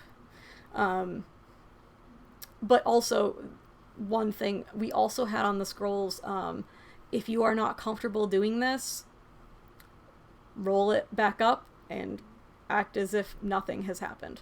The big important thing is that people feel comfortable when they're doing stuff. So giving them the option of, here's a fun thing you can try. but you do not have to try it if you don't feel comfortable trying it, right? So there'd be folks where there'd be a few things in there that they didn't want to do, but some things they were totally fine with doing. So they would just go through stuff and find stuff, and they would do the things they liked and wouldn't do the stuff that they didn't like. And it's super simple, and like, gosh, we did that for maybe like a couple of hours. Like it was nuts. And we went through the whole entire bin. We didn't even think that we were gonna like go through that much, but yeah, we literally opened every single one of them. It was a blast. It was an absolute blast. And we've done it a couple times here and there. Periodically, it'll just be like, oh god, no, not this guy again. Yep, nope, let's just get it done, you know, like, but yeah, it can be very just small things, getting used to, you know, that sort of yes and, types of things. You don't have to just start off with a super heavy, super involved quest where you have to know everything about your character. So I would say start small, build yourself up, make sure that everyone is communicating, that everyone has knows the questions to ask themselves when, you know, creating their characters, and not just creating them, but developing them, right?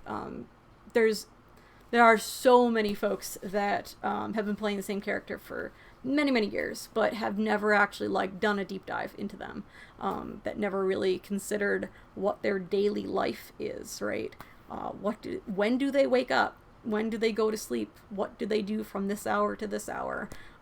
What is a daily meal for them? What is their breakfast? What is their dinner? What is their bedtime routine? How do they go to bed?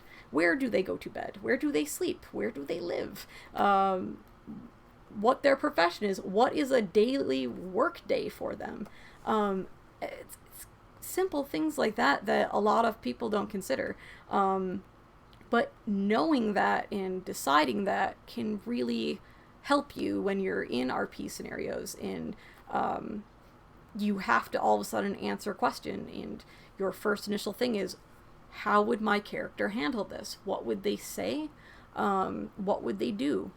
And knowing all of the behind stuff will be the motivation for your character to take the choices and do the things.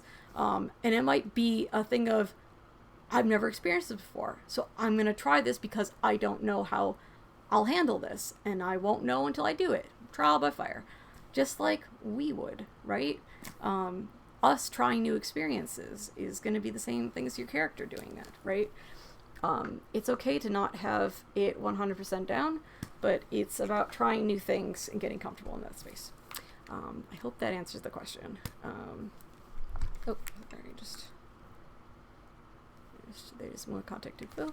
So I will send that survey to you if you are cool with that. And hopefully that will be helpful to you. I'll keep on knocking my cue cards over because I have no spatial awareness with this game. Awesome. Okay. Other than that, please let me know if you have any other questions, but we will then move on. Doop, doop, doop. No cards, why? There we go. Okay. Communication. Just repeat stuff. If you are in office, it is going to be crucial for you to communicate with your officers. You want to make sure that everyone is on the same wavelength, they're on the same page. It will be a rough term if everyone has their own idea of how things should go, and the messages that they're sending to your populace are conflicting with the term plans with each other's offices, and they don't mesh well. So it is important that everyone in an office is a team, that they're working together, that they're communicating, and that they have the support network in place, because it can be a very, very, very difficult, stressful thing, and not being able to have your team in place and having that open communication can make that so much worse. You're going to want that unity and that that security, that safe space to be able to talk about things, because officers will have to discuss things that that they're not going to be able to discuss with the populace. There might be NDA things, things having to do with bans and stuff like that, or maybe just even just interactions with the populace that went bad and were very uncomfortable, and they need a safe space to vent, to talk about it, to get advice on how it could go better in the future, tips and strategies and whatnot. And your officer team is that safe space to go to for that. So having different forms of communication set up for you to be able to communicate with each other is going to be very important. So that could be just like a Discord channel or a Facebook Messenger or Facebook group or whatever. You might have all of them. You might have weekly check-ins where, you know, you do a voice chat or a video chat or something like that. Well, you're, you know, not able to field. Otherwise, you know, in a park or something like that, have officer meeting, have live officer meetings, where you just check in with each other and make sure everyone's, you know, doing okay, and that if there is something that they need help with, they need an extra hand, extra set of eyes, whatever the case may be, being able to delegate to each other is important, and having that open communication is where you can have that conversation to make sure that the job is being done, that there is that support network between each other. So that. Communication with the populace. If you are an officer, it is extremely important to keep up communication with your players. They will not know what you're doing. You're going to be doing so much work, and it's going to be around the clock, and they'll never know it. You're going to do like a 9-to-5 job with this, just about, or worse at times. And if you don't tell them anything, they'll think that you're just sitting on your hands all day doing nothing. So it's important that you are transparent, that you communicate with them, that you let them know what's happening, especially when there's lots of changes and things like that. Things are coming up, deadlines, opportunities for them to do things. It's important to let them know and be informed. It's no bueno when you keep all that to yourself, and that's where you get the shadow council stuff, and folks will distrust you. They will think that you're hiding things.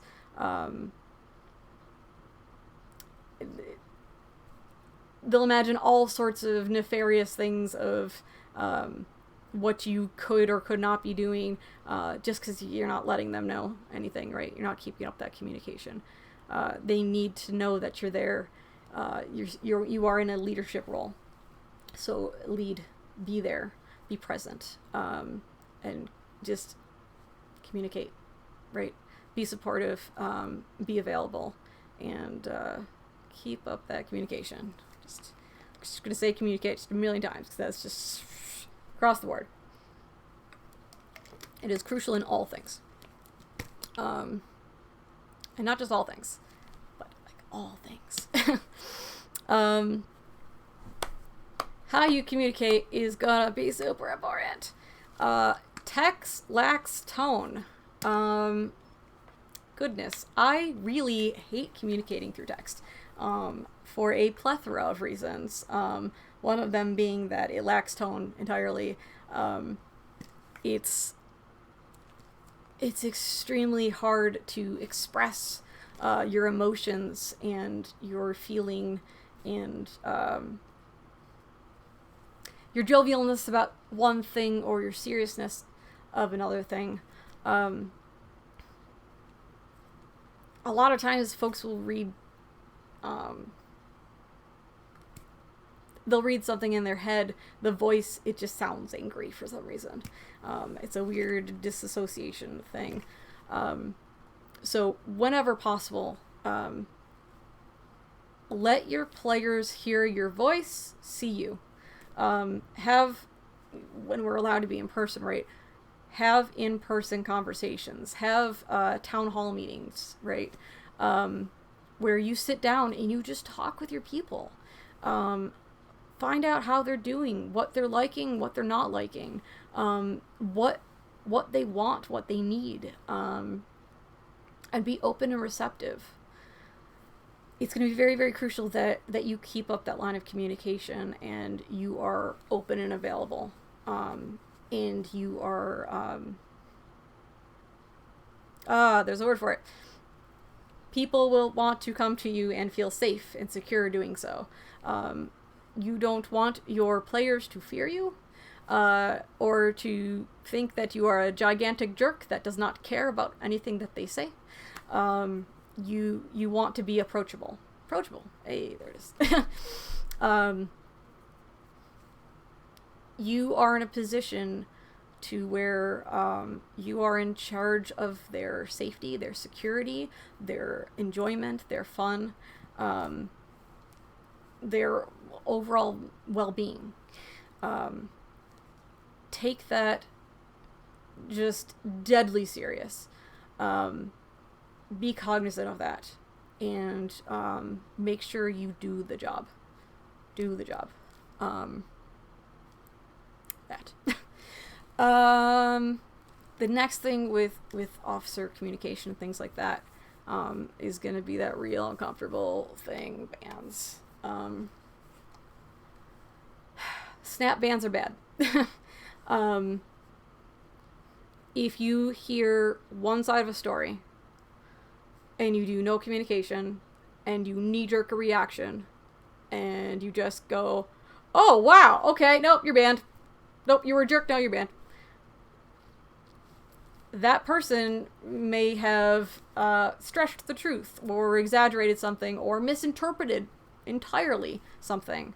It is important that you hear both sides, that you get as much information as you can.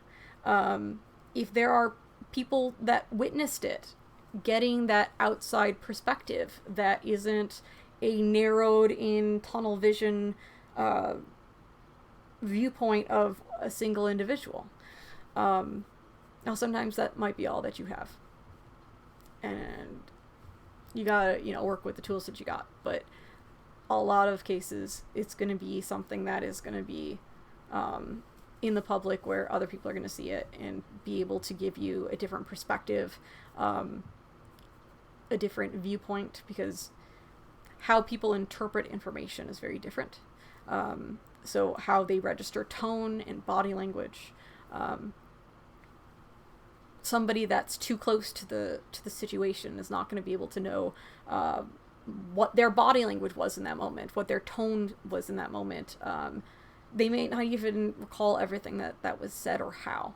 But an onlooker might be hyper aware of that. Essentially, where I'm going with this is we can do better with conflict resolution. The answer isn't always banning people. Banning people is the easy way out. That's how you just don't deal with problems and you just, throw it on the rug, you wash your hands of it and call it a day. These are people. They're your friends, they're park mates, they're kingdom mates, they're folks that are in it for the same reason you are. That this is their safe space, this is their escape, this is their community, this is the thing that they love, their passion, and they don't want to lose it as much as you don't want to lose it. And ripping that for somebody because you don't want to give them a chance, that you don't want to give them a shot to reform, to apologize, to answer for what they've done, to explain, because it might be as simple as a miscommunication. There are so many scenarios that I have seen that resulted in bans where it was literally just a miscommunication.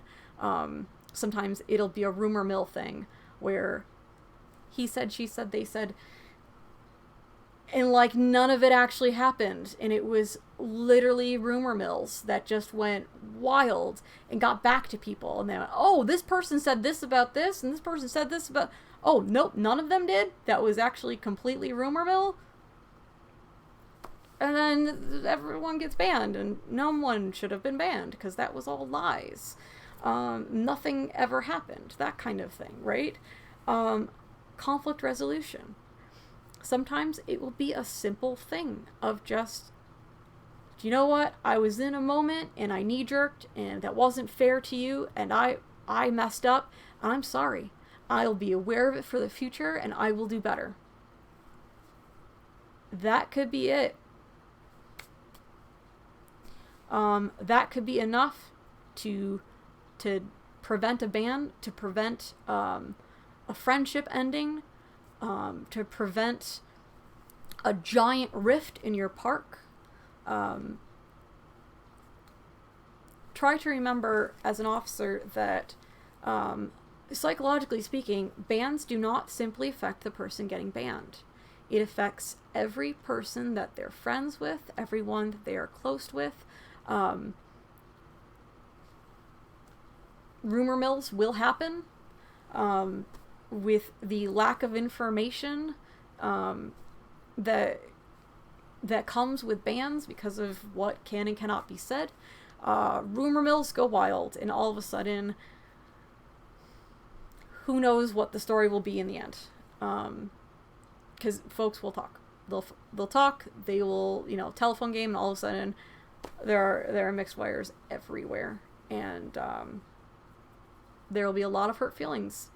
There's going to be a lot of people that will end up hating each other. There will be just a line in the sand, and it's this party against this party, and it will be over a ban. And folks will leave.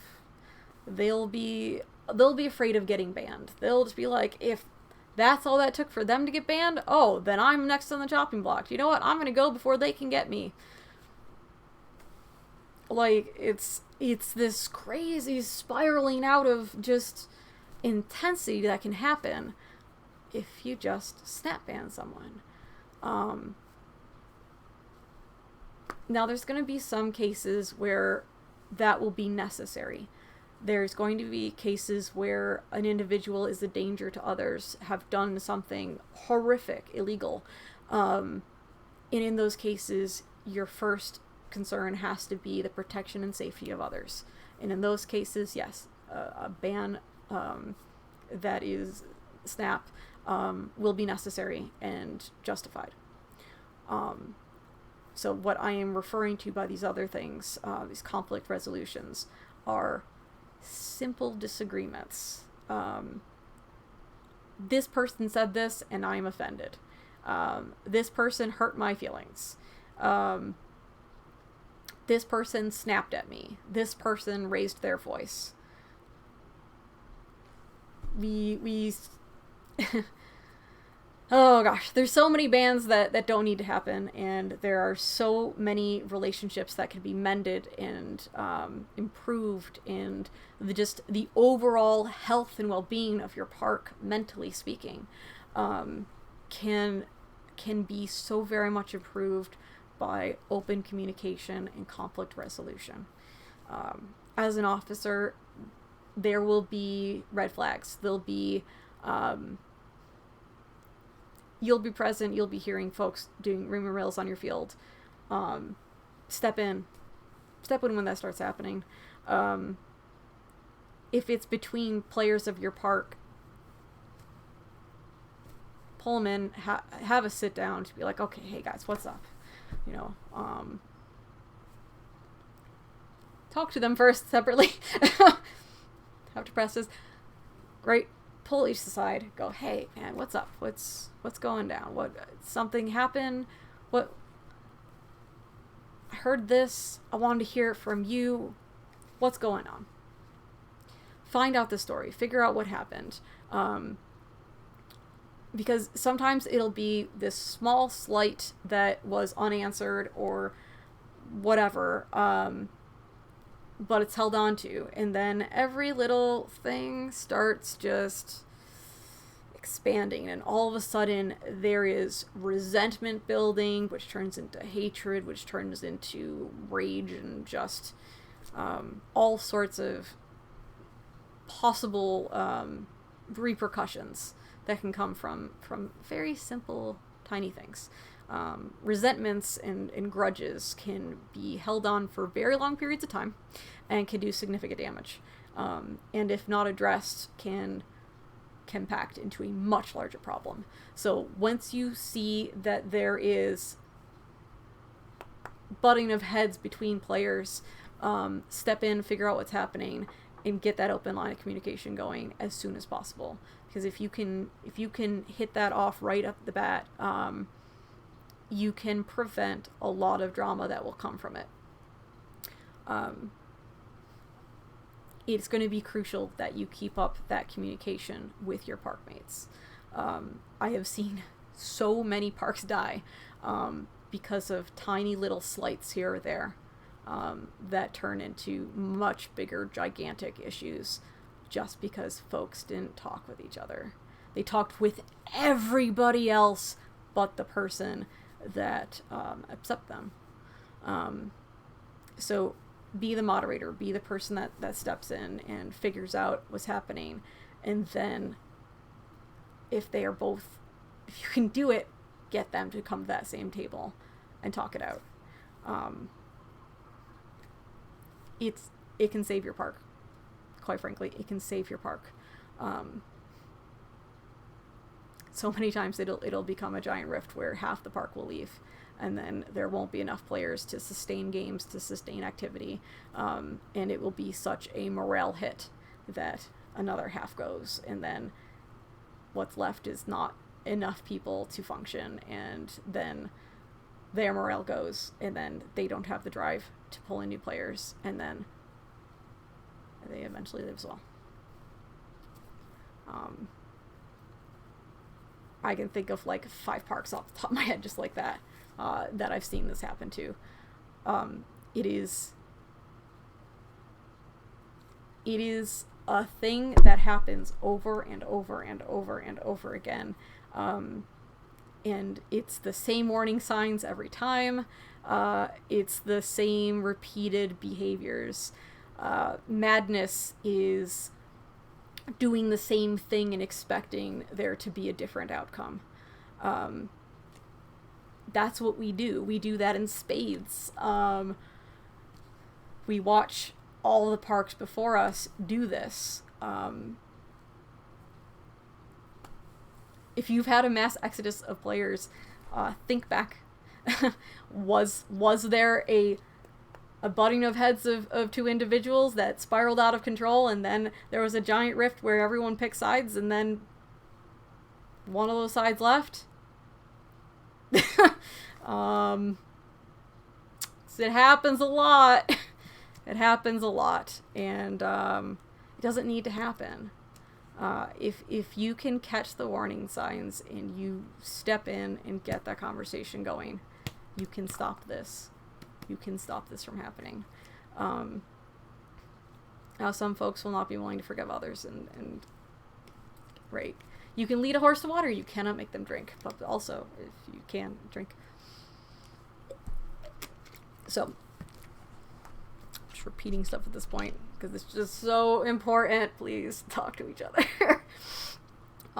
If you are in a situation like that, also, right, if it's not, you're not an officer, you're not in the control of the situation, go to your officers, ask for mediation help, let them know what's happening, let them know what upset you, what went wrong, but also consider forgiveness. Consider having that conversation and forgiving them. Just having them be aware of something they did that hurt you, and and making sure that, you know, you are clear that you would appreciate that not happening again. But also give them the chance to learn and from it, and to learn and to change. I am a huge proponent of second chances. There's so many folks out there that are just ignorant of things, and they just need to be taught. They need to be informed. There are just some amazing people out there that are just unaware. I personally, you know, from my experiences, a lot of times, things that I've experienced has been ableism. Just folks that just don't know about disabilities, and harmful things that they say or do that they don't understand, that are like extraordinarily hurtful to somebody that has a disability, you know, or multiple actually. And it's very, very hard to be around that sort of environment, and around individuals that make you feel worthless and unwanted. But I know that they also don't know any better. So if I can be forgiving and give that second chance, and just let them be aware of how those things hurt. In most cases, there have been really positive outcomes, and folks have been remorseful and have made legitimate change. But that would not have happened if I just kept that inside and just kept on letting them take digs at me. Digs they didn't know that they were making. So yeah, it's just really important that you are open and you communicate the things that are upsetting to you. Communication is key. It's absolute key. So be open, talk to each other.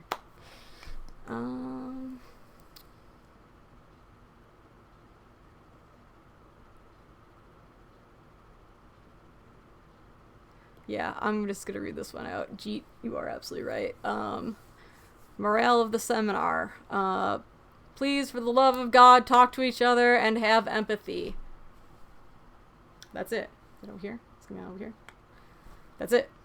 That's the key. Have empathy, care, talk to each other. It's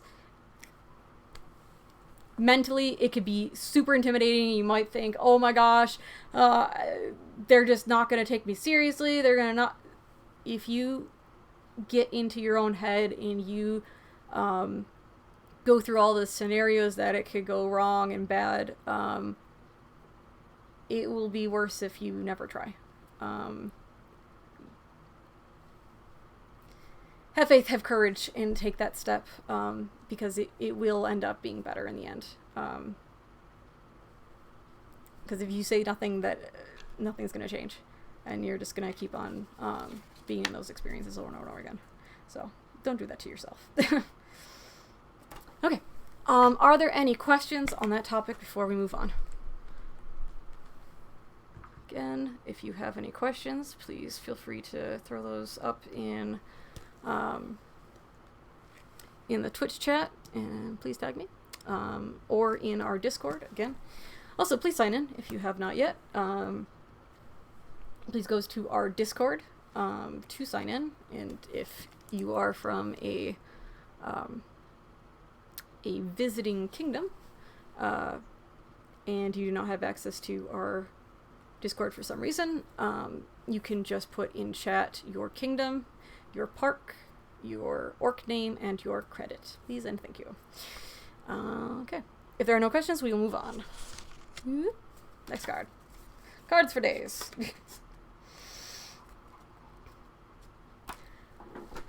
Okay, so this goes a little further into communication stuff.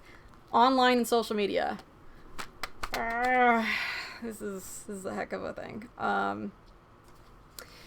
Understanding the concept of keyboard cowboys. These are going to be things like trolls you're going to experience. So, psychologically, when you are having text, you're having a conversation through text on forums and things like that, there's a disassociation, a dehumanizing of the individual that you are perhaps having a debate with. It becomes words on a screen, not words typed by a person that you are talking to that person. Mentally, you disassociate. And they're going to do the same thing to you. It becomes just text fighting text, and neither side is considering that they are talking to actual people that they may field with or may event with, later on, or be friends with, and they will say the most hurtful things to each other, because they can't see the other person as a person in that moment. This can be the most toxic environment to communicate with others, and in the most toxic form to communicate with others. So when you are in that scenario, be hyper cognizant that you are talking to someone. If what you are typing is not what you would say out loud in front of that person or any person, somebody that you care about, another person that you respect, or even somebody that you don't, just remember to be human, to be kind. There is never a reason to be cruel to somebody. There is never an acceptable reason to be cruel. We can be extraordinarily hateful, hurtful, toxic people to each other and say and do the worst things imaginable. Out of resentment, out of hatred, out of fear, out of this perceived notion that it's get them before they get you. There's so much that goes into this. But the biggest thing is that folks have a lot more courage to say things and are far more careless with their words when it comes to online text. Folks will just type out just random threads where they'll say something that's really poignant, that's really pointed, and just like, oh my gosh, I can't believe you just said that. They would never in a million years say that in person. Never. So why do that in text? You're still saying that. That's you. That's on you. You are saying those words. Because you're hiding behind a keyboard does not give you the right to be cruel, to be hurtful, to be inconsiderate, to attack somebody. And nor is it okay to be attacked. It's not okay to give or receive that. So we stop that by starting with us. By not engaging in those conversations, by being cognizant of what we are saying and how we are saying it. The advantage to communicating in this format is that you have time. You have time to think through what you're going to say. You have time to let your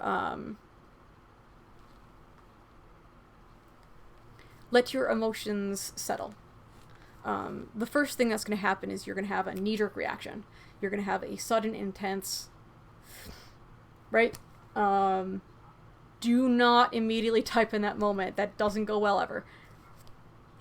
Step away. Step away from the keyboard right then. If you have the need to get it out, to vent that out, go to your phone, go to the setting with notes and type it out. Type out the post that you want to just never post it. That's the trick. vent it all out, get it all out of your system, and don't post it. Keep it in your notes, never show another person, maybe delete it later. Get it out, but do not post it. You can look back and with some time, when you have settled from that knee-jerk reaction, you've had time, you go and think, what was this person's perspective in the moment? What did they assume of the thing? What was this if I was them? What am I not considering? What happened in their life in that day that could be setting them off, upsetting them, triggering this sort of response that now I'm having this triggered response from. And then you reread that note and go, wow, I'm so glad I didn't say that. I'm so glad that I didn't post that. Because there's always that instant regret where you're like, wow, that was an overreaction. And then it triggered a whole thing of this argument or this hurtful exchange, this escalation of just pain and hurtfulness that was completely unnecessary and didn't need to happen. It starts with you. It starts with you not engaging in that and stepping up and letting other folks also be aware of it being a thing and encourage them to do the same. If you have something that bugs you that does need to be addressed, also consider talking with folks in private first. You do not need to put somebody on blast in front of thousands of people in an international community because something got you hot and bothered. It could be a misunderstanding. You could be interpreting something wrong. They could be misunderstanding and assuming something or not have all the information or completely just misunderstanding. Having that side conversation is going to be important. If you can do that outside of text, do it. If that's something that you can wait to the next field day to see the person and talk to, if you can set up a voice chat, otherwise a video call, whatever the situation is. Text is, if you're upset, if they're upset, text is only going to compound the problem because it lacks tone. You're just going to immediately assume the other person is mad, that you're mad, that they're not going to, there's going to be something missing in translation. And there's going to be just like that rift, and it could escalate the situation.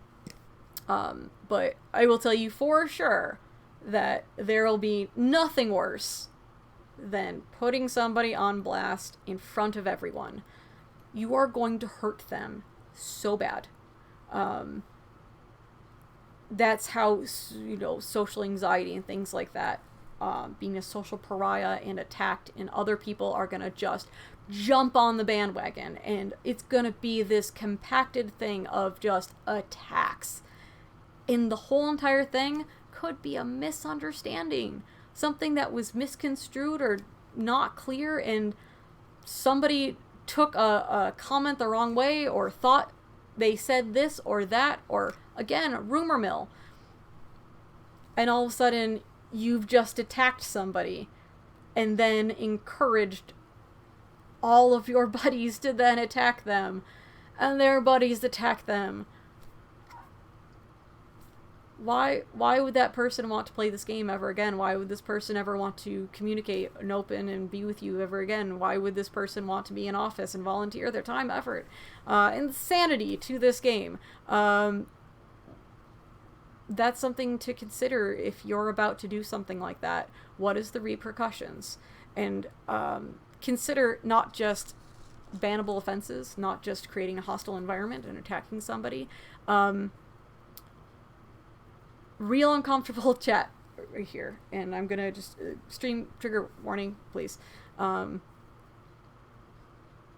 are many, many individuals in our community that are severely depressed. And some are suicidal. It could take very little to push somebody over the edge. We have a responsibility for our own actions and to be aware of the damage we can do to others by our carelessness, by our unwillingness to care, to have empathy for others, to give other people a break, a chance to explain, a chance to take action and do something about something.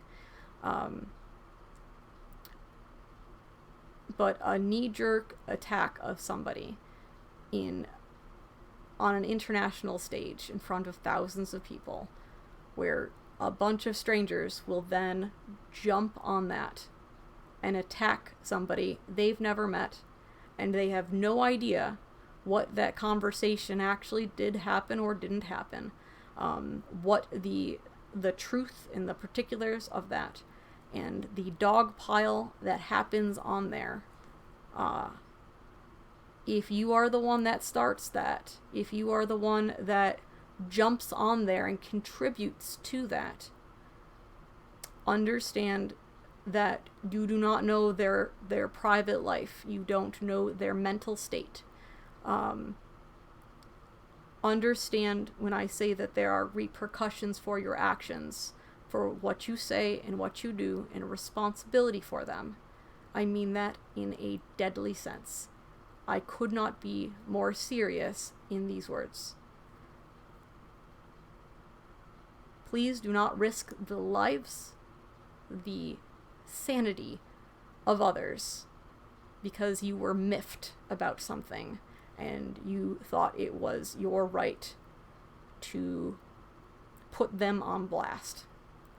Understand the possible repercussions of your actions and the extreme amount of hurt, even if not going into an extreme of that nature, but the fear that they will then have to try things ever again, to volunteer, to be in office, to mess up, to say anything publicly.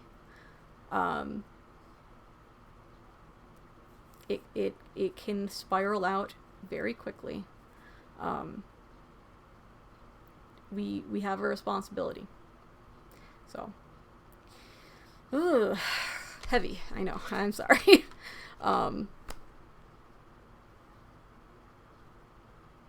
It's rough and it's hard. But as much as it's one of those things that, you know, it's an uncomfortable conversation. It's not something I that I want to be the Debbie Downer of this and just be heavy on you. But I think it's important that we be cognizant of such things and be aware of such things. We can only change things if we know that there is something to change. So take that as food for thought. Take that in however you choose. Just know that it's a thing. And the next time that you interact with somebody online, maybe just take a beat. Take a beat. Think of the other person, and remember to humanize them. To remember that they're actually a person on the other end of that. That it's not just text, and that there's not just in-game repercussions. That there's humanity repercussions. So be gentle. Before I move on to another topic, does anyone have any questions? Again, feel free to tag me in either the Twitch chat or the Discord channel on the Kingdom of the Nine Blades. Still getting used to saying kingdom. This is neat. Yeah. Again, if you haven't signed in yet, please do so. This is would be on the Nine Blades Discord, and if you do not have access to that for some reason, feel free to put your name in chat for your kingdom, your park, and your character name and your credit. If you are in the Nine Blades or have visited previously this week, remember that we only give out 1 class credit a week. The rest is color credits, so you can still get a color credit if you have already taken 1 class credit this week. Okay, if there are no questions, we will move on. Getting close to the end. Okay, volunteers. So,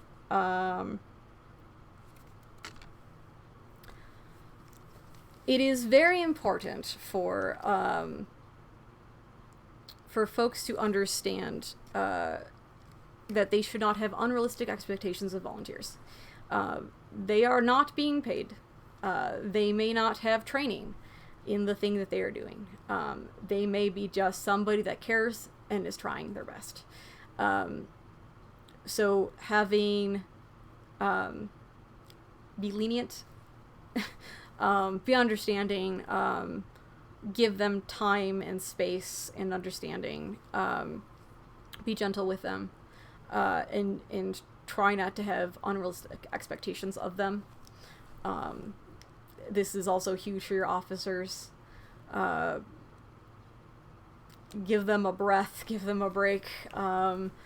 Be sure to let them know that you appreciate that the work that they do.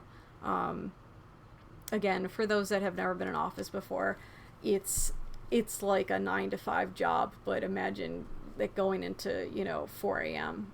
People messaging you 6 a.m., 8 a.m. Hey, I need a meeting with you. Hey, I need your opinion on this. Oh, I need a write-up of that. This is a super serious thing. Message me immediately. It'll be at 6 o'clock in the morning, right? And then it'll be like, I have an award recommendation. It's like, I didn't sleep last night thinking that this was a critical thing. And I was just like, I have an award recommendation.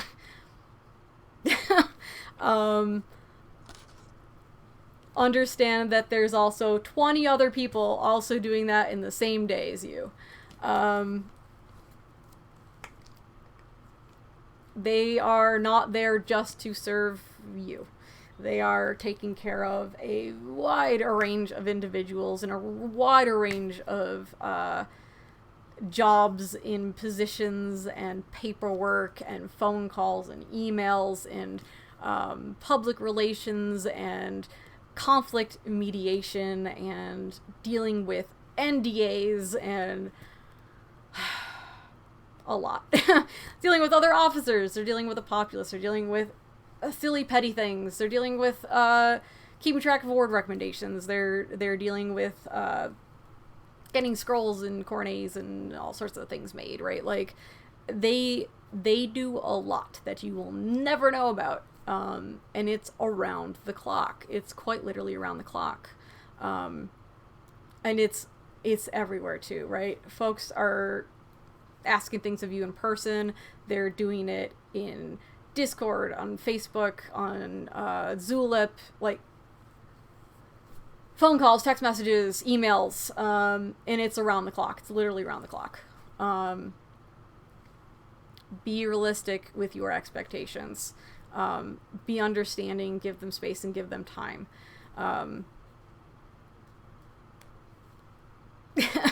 Please. It becomes extraordinarily stressful. And stress is real bad and can be a dangerous thing, physically, right? People do get heart attacks and things like that from stress. That's a real thing that people have to deal with. There are all sorts of health related things that can happen to you physically from stress. It's also important for you, if you are an officer, to set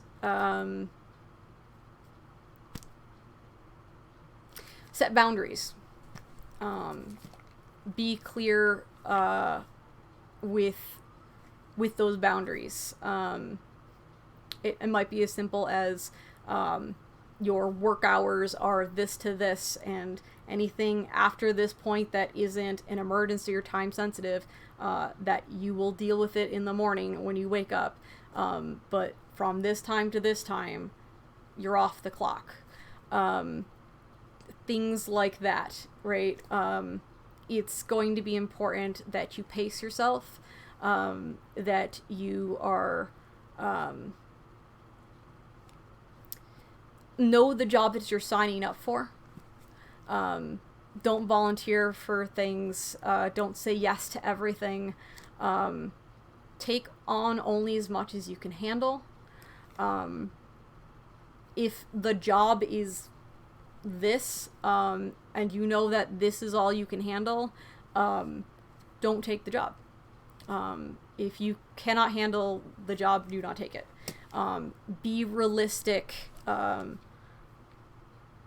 with what you can physically and mentally handle. Be realistic about what will come up in there. The stressors and the demands on your time, and folks being outraged over pretty much nothing. Folks having unrealistic expectations of you. Folks that will push your boundaries, will demand things of you, will put you on blast if you do not meet their demands when they demand it.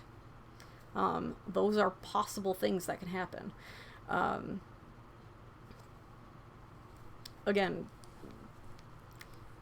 be cognizant of these things. Give your officers a break. Be kind and understanding. Understand the workload. Try not to be ignorant of it.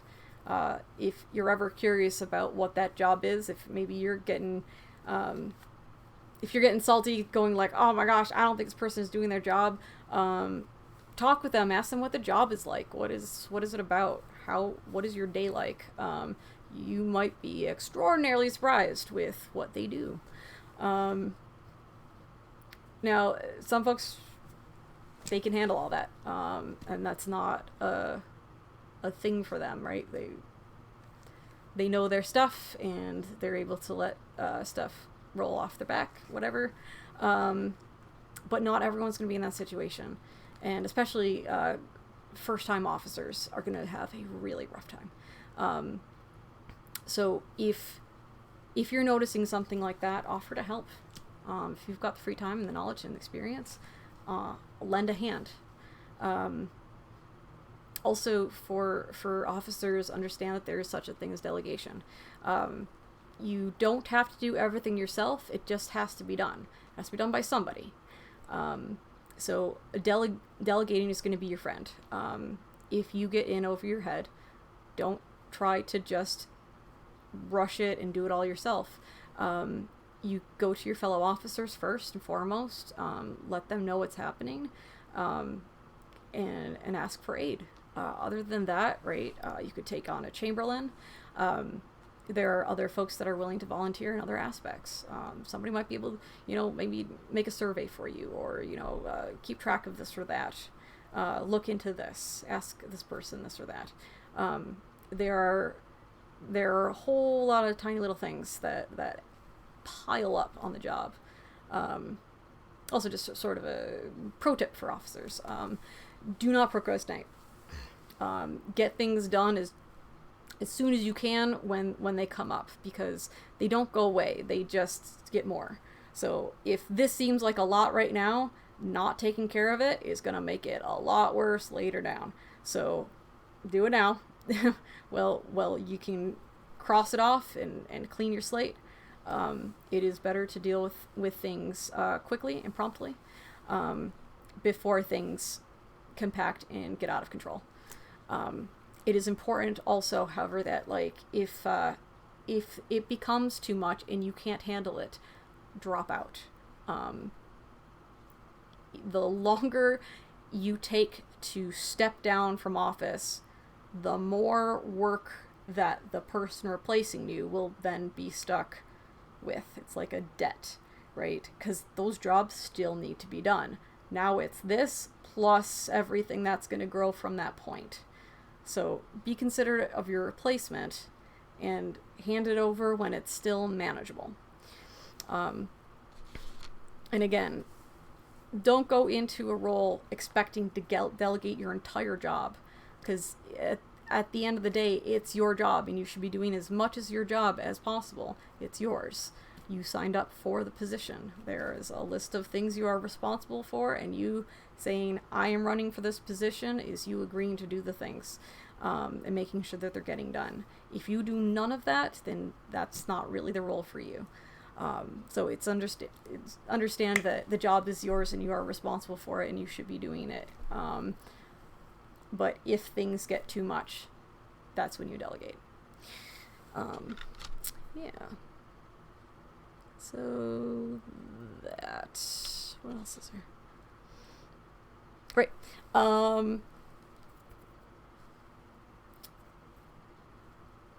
A part of the whole also knowing what you're signing up for. If you don't know the whole thing about the job, talk to predecessors. Talk to folks that have done the job before. Get an inside track on it. You can even do other officer positions to get sort of the backstage view of things. So you can actually see all the things that are not listed in the Capora or the rule book. Because the jobs end up being a lot bigger with a lot more things and a lot more time commitments than one expects. But what the Capora or rulebook might say about a thing is very little. So it looks like, oh, I just have to do this? Cool. It's never just that. Never just that. So get as much information as you can about the job.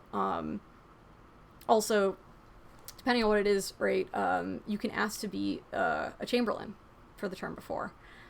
So that way you can really just, get that backstage look, maybe even do aspects of the job, right, if things need to be delegated, right, you can sort of have that, hands-on experience of trying aspects of the job yourself, being in one of those positions. So, yeah, other than that, read up on it. Never go into a job without reading every word there is in the Capora that has anything to do with that job. That's going to be super, super crucial, especially when there are new additions and changes as all things happen. Right, for us, our kingdom worded Capora has just gone through. There are some changes in there that will affect folks' office and their parks and how things are run and deadlines, things like that. Positions that did not exist before, and awards that can be given out now that were not available to us previously. So read up on it. Get all the information you can. Talk with folks that have done it before you. But yeah, totally know what you're doing before you do it. Knowledge is power. Learn everything. Does anyone have any questions? If you do, this is the time. We're getting into our last topic. So if you have any questions on any of the things that we've discussed previously, up until this point, please just tag me in either the Twitch chat here or our Discord. The Nine Blades Kingdom Discord.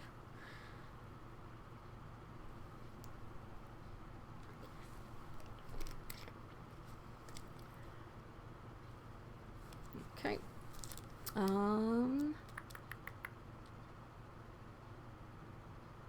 Yes.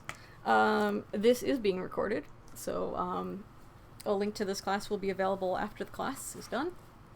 So yeah, if hi future viewers, if you are not here now, yes, this will be available. All of the classes that I do, a part of Admiral's Academia, all of these are filmed, so these will be available to anyone to view in the future. So, yeah.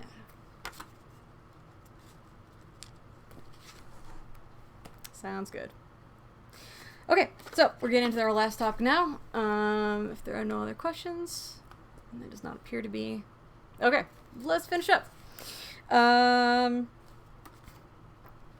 Awards and competition.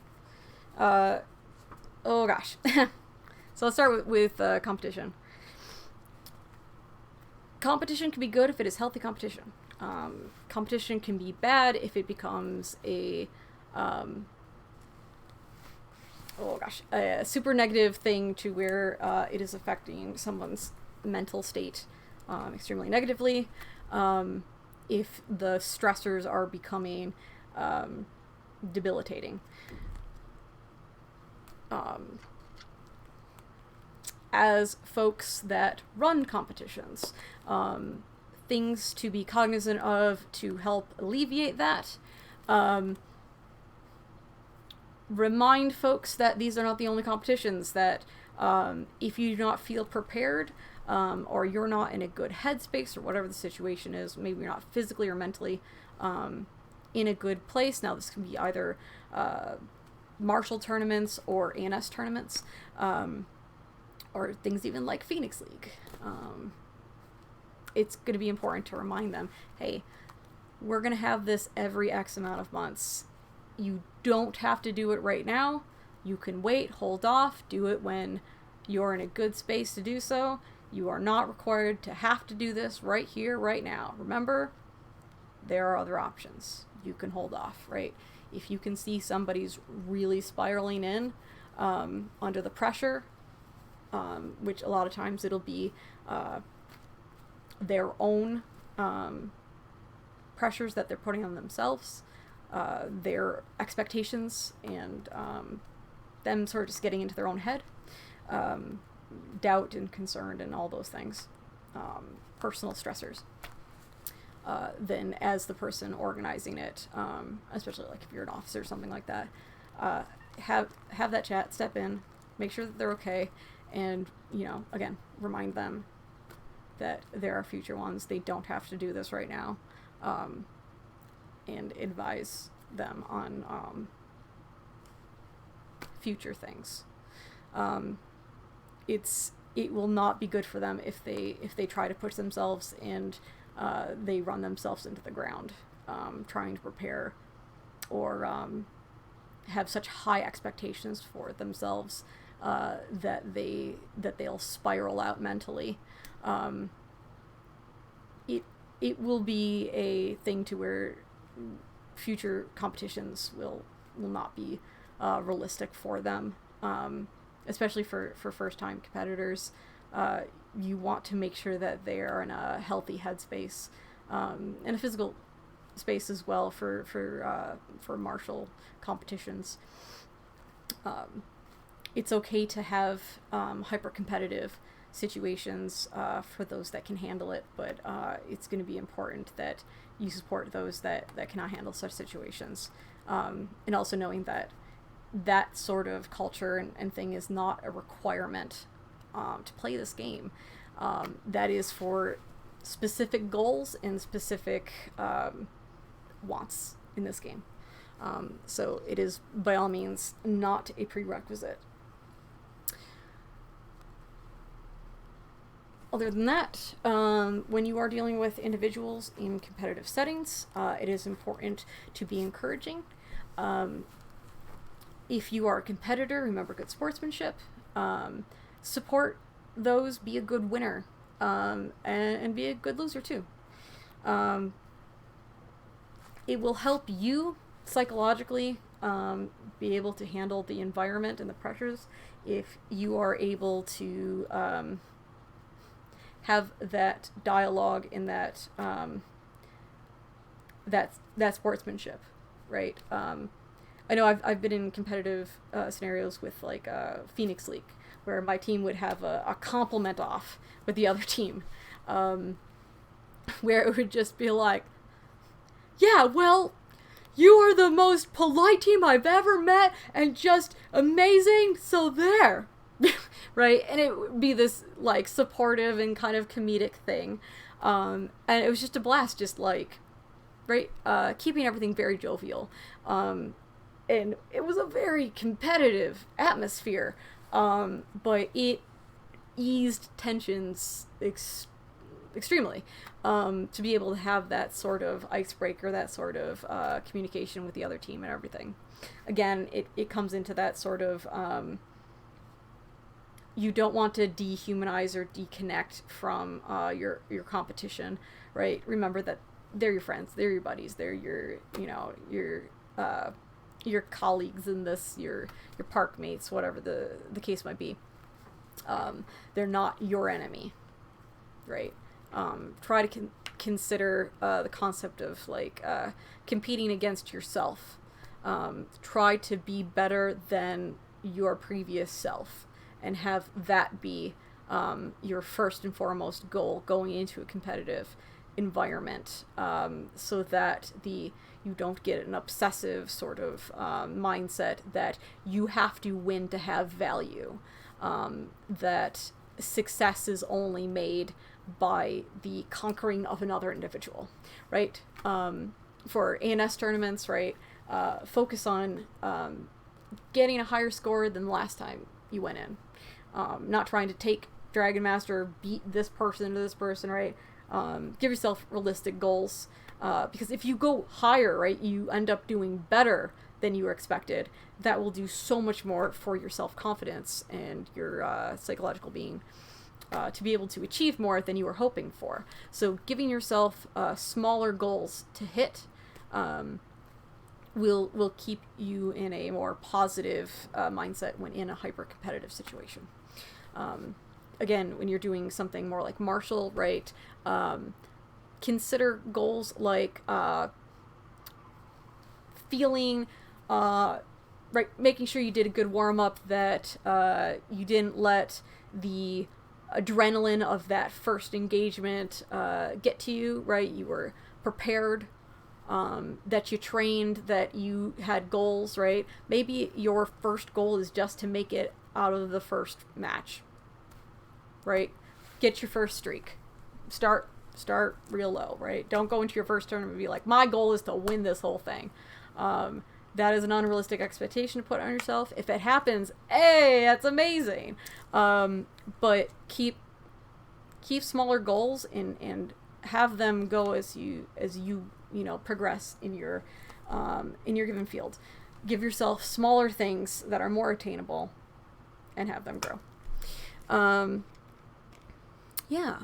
So for judges and reeves and things like that, when somebody does not make it or has a bad turnout or whatever, please remember to encourage them. Don't be like, yeah, super suck today, eh? No, like, they're going to be their harshest critics, and they're already going to be in their own head. They don't need someone else also hitting them while they're down, if that makes sense. So basically, consider giving them that boost of confidence. Hey, you know what? You tried hard, and it showed, and you had some good moves in there. Keep at it. You've got this. That guy started where you did, just like everyone else. And in time, you'll get there too. I believe in you. You got this. Give that encouragement. Support each other. When it comes to, like, ANS tournaments, if you are a judge, consider doing a compliment sandwich when you are filling out your judges' comments. Again, it's going to be extraordinarily important that you do not dissociate the art from the individual that made it. A lot of times judges will see an item and then just go hard on that item. And they will completely just dissociate that this is someone's art, and art is an extremely personal thing. The time and passion and commitment and creativity and sense of self that goes into art is a very vulnerable thing. And when you as a judge just rip into it, they will internalize those as comments about them.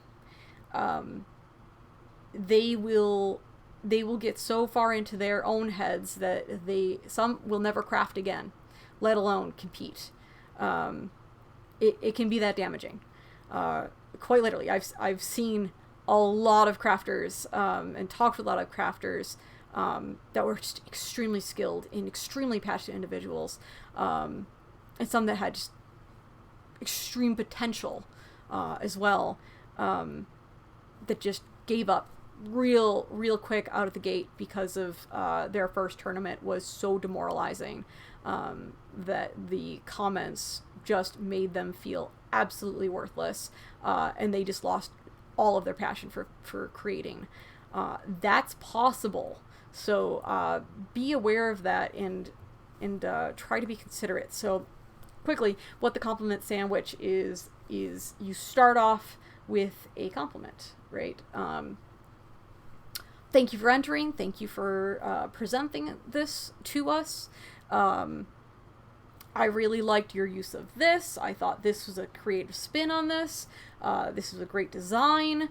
I liked your color choices and your palette, right? Whatever the case might be. And then go into the critique. This should be constructive comments, not criticism. Comments, constructive comments. Give advice, things to improve on in the future.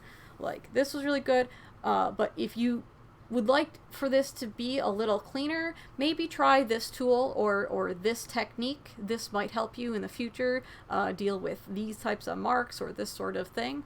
And then, right, finish the compliment sandwich. But overall, really liked the overall concept, and again, we really appreciate you sharing your art with us, and we really hope that you keep excelling and learning in this medium. We can't wait to see what you produce in the future. So something along that nature, right? Having that support, right? You're pointing out what they did good. You're giving them constructive feedback that they can take and grow and improve on. And then you're giving them that support and telling them, rooting them on, and convincing them to keep going, not just in competing, but in creating and improving. So please don't just rip into somebody and that's all you do. Not everything is going to be amazing, but understand that everyone has potential. And so long as you work towards it and you practice and you are committed to learning, anyone can excel in this. I used to be quite terrible when I first started, but I practiced a whole bunch, and I learned a whole bunch, and I was very open and receptive, and I am now a Serpent Knight. So if I can do it, you can too. So again, it's very important. Support others, root on others, keep up that morale, because that will... you never know who the next Serpent Knight will be, because you gave them hope and encouragement and convinced them not to give up when they were struggling. So be the change you want to see in our game. Okay, so this is the last section, awards. If you have any questions up until this point, again, please tag me in either the Twitch chat or on Discord. Other than that, we will be closing up with our last topic. Remember to keep hydrating. Hydration is important. Okay. Awards. Okay, so,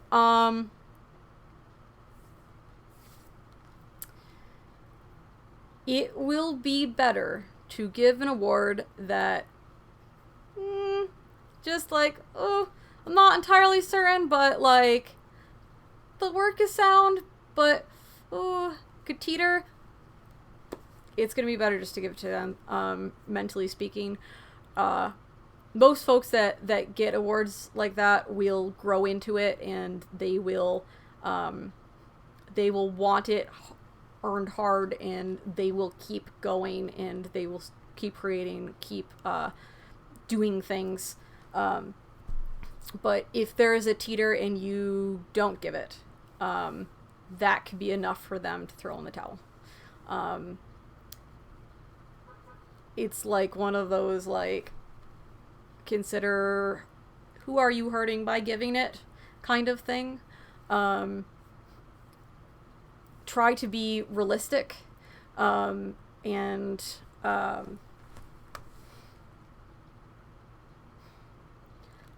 understand how demoralizing it can be, and crushing, for somebody to put their everything into something and be told they're not worth it. That what they did, their efforts aren't worth it.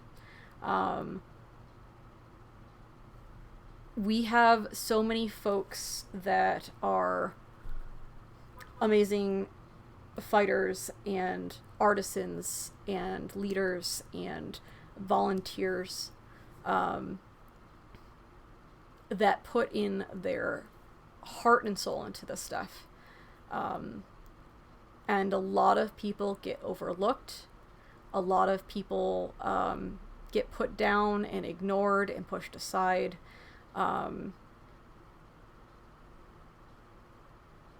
It's hard. It's hard to keep going. It's hard to feel valued. It's hard to have self-worth, and to have confidence in yourself and what you're doing, when people will dismiss your work, that will just go, I don't care. I didn't care for it.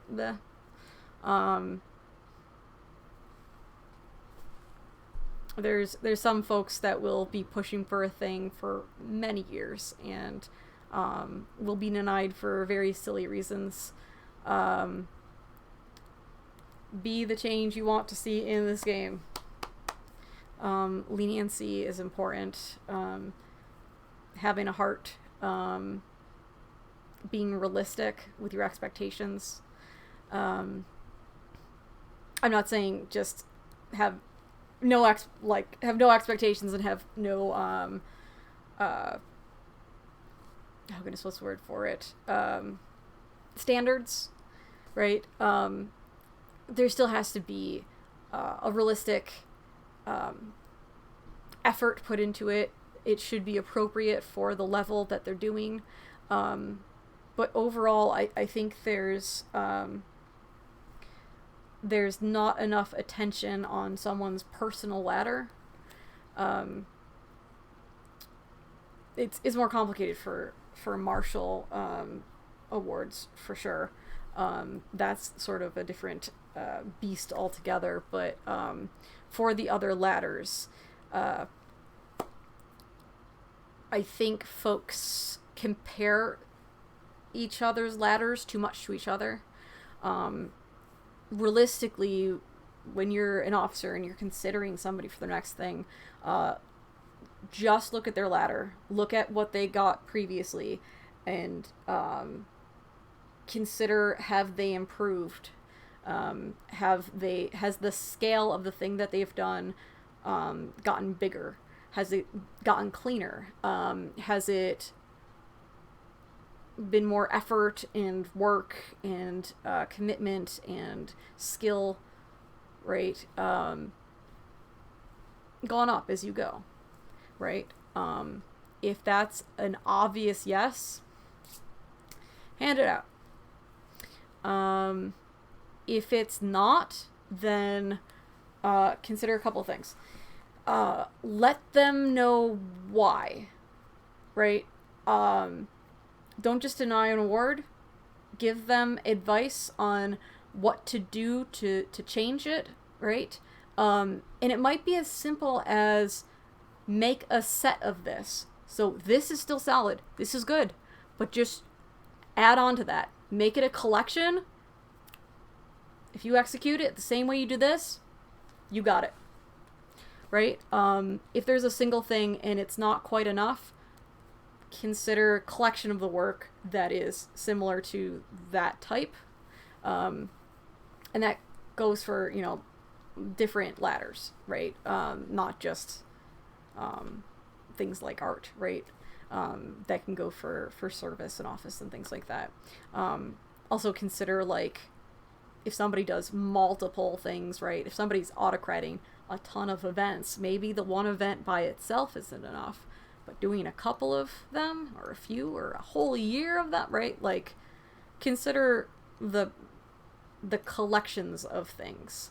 But if that's not an option for whatever the case might be, their ladder, the situation, the topic that they're doing, give them feedback for what you're looking for. What would it take for the next level in their ladder, right?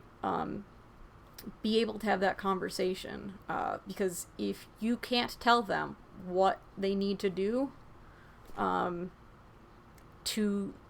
hit that mark for you, if you can't tell them how to improve, how much of a scale that you're looking for, or if it's just, hey, do a collection, do a bunch more of these at this level, then you should be considering why are you not giving it then, if that makes sense. Oh, there's a question. How do you handle someone who starts very high and then is overlooked? Example, made a functioning clock and gets their second owl, then makes a set of legal swords and gets nothing because it didn't surpass the clock. Yeah, okay. This one, that's solid.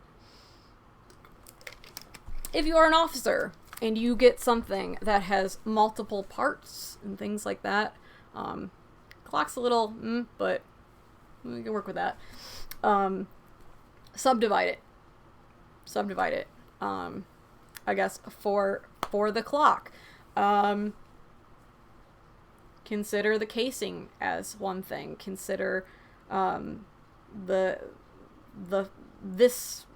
face to be one thing. Consider the innards for another thing, right? Subdivide it into things, right? If you're doing like a set of armor, right? First for the greaves, second for the bracers, right? Fourth for the helmet, fifth for the facet, sixth for the torso, right? Subdivide it, right? You can do that for garb, for armor, for so many things. There's so many things. But also understand when you have a situation like that. That's where the rule does not apply, right? If you do have that unfortunate situation where somebody enters that whole clock and then does the set of swords, give them their second owl for the swords. Like, it's not a hard or fast, like, it's not like a set, oh, nope, it's not escalated, so it can't get, like, you're the one handing it out. You're the one that's choosing what these things are. So basically, subdivide what you can. But when it's getting up, consider also if that's your, like, starting spot, then challenge them. Because that means that they can do a lot more than that. That means that they have extraordinary skill. See how far you can push that. You are only limited by how much you're willing to attempt and put in. You are limited by your imagination and your commitment. And when you have somebody that has a strong skill like that, challenge them. Like, yeah, you've now raised the bar. How far can you push it? How big can you get? You are against yourself. This is your ladder. Let's see how good you are, how good you can be. You shouldn't just go and say, oh wow, they made a clock. Well, they should just make clocks, just single clocks for every ward and give it to them at the end. I bet you they can do a lot more than that. I bet you they can make a grandfather clock. I bet you that they can make that the most complex thing ever. I bet you that they can improve every time that they make a clock. That they can go really big or really small, or right, doing sets of things, right, a theme of a bunch of them, a collection. The world's largest clock, the world's smallest clock. I mean, like, Big Ben's pretty gigantic, so maybe not the world's biggest clock, but you know what I'm talking about. See where they can go. Challenge them. It's good to have goals. It's good to see how far you can go. One of my best entries ever was me trying to figure out how far and ridiculous I could get with a bardic entry. The answer is pretty ridiculous.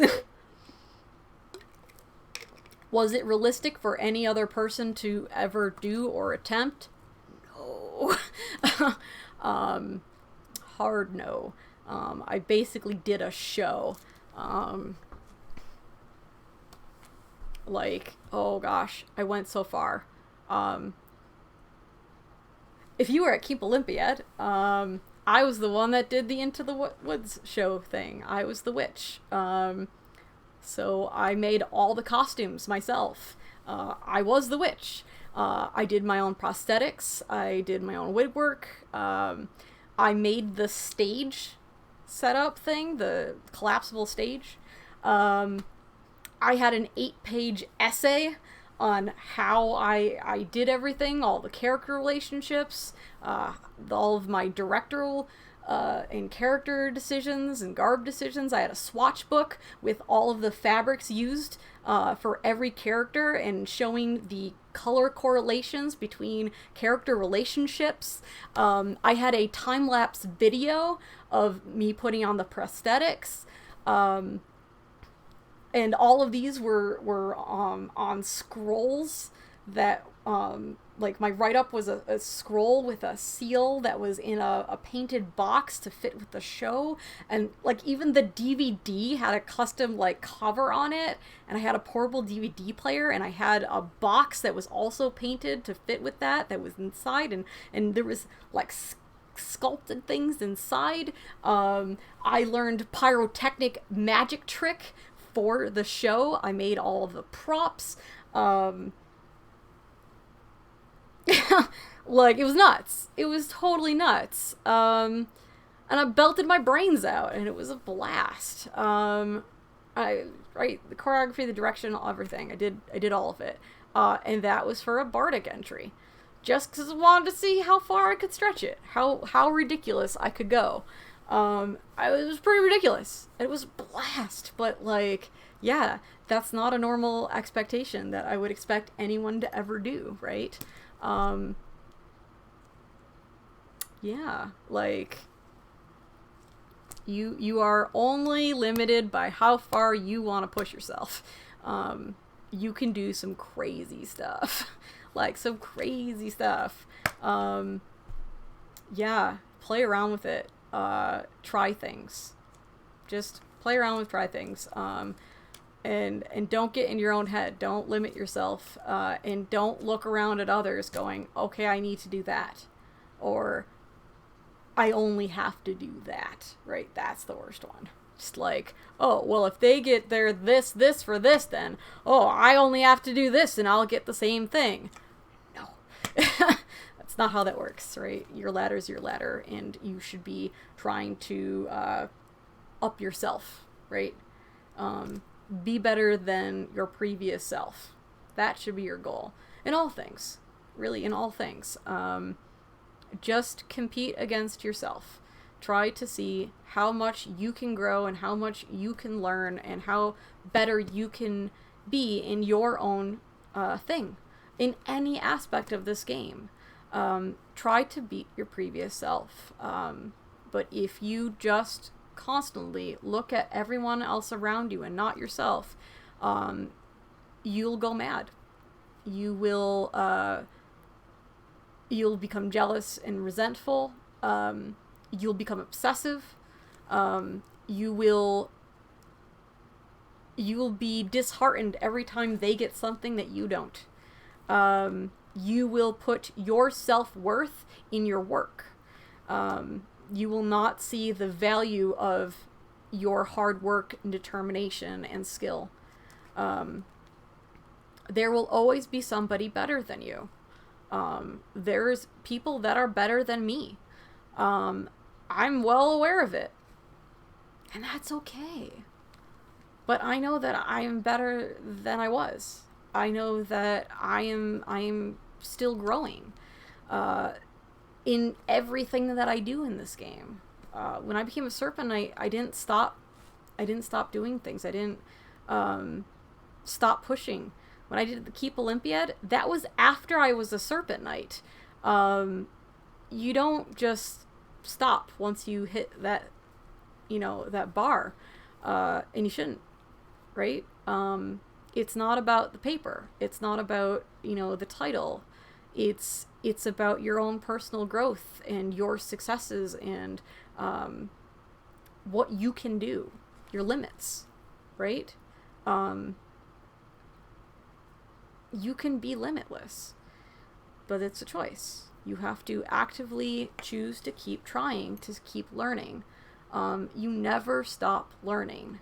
That's the trick of it. You never stop learning. So as long as you're willing to try things, to grow and to push yourself, you will keep excelling. You will keep learning, and you will keep getting better.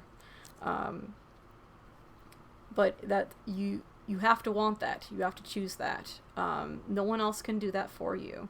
So it's active decisions. And it's your wants and needs, right? Be gentle with yourself.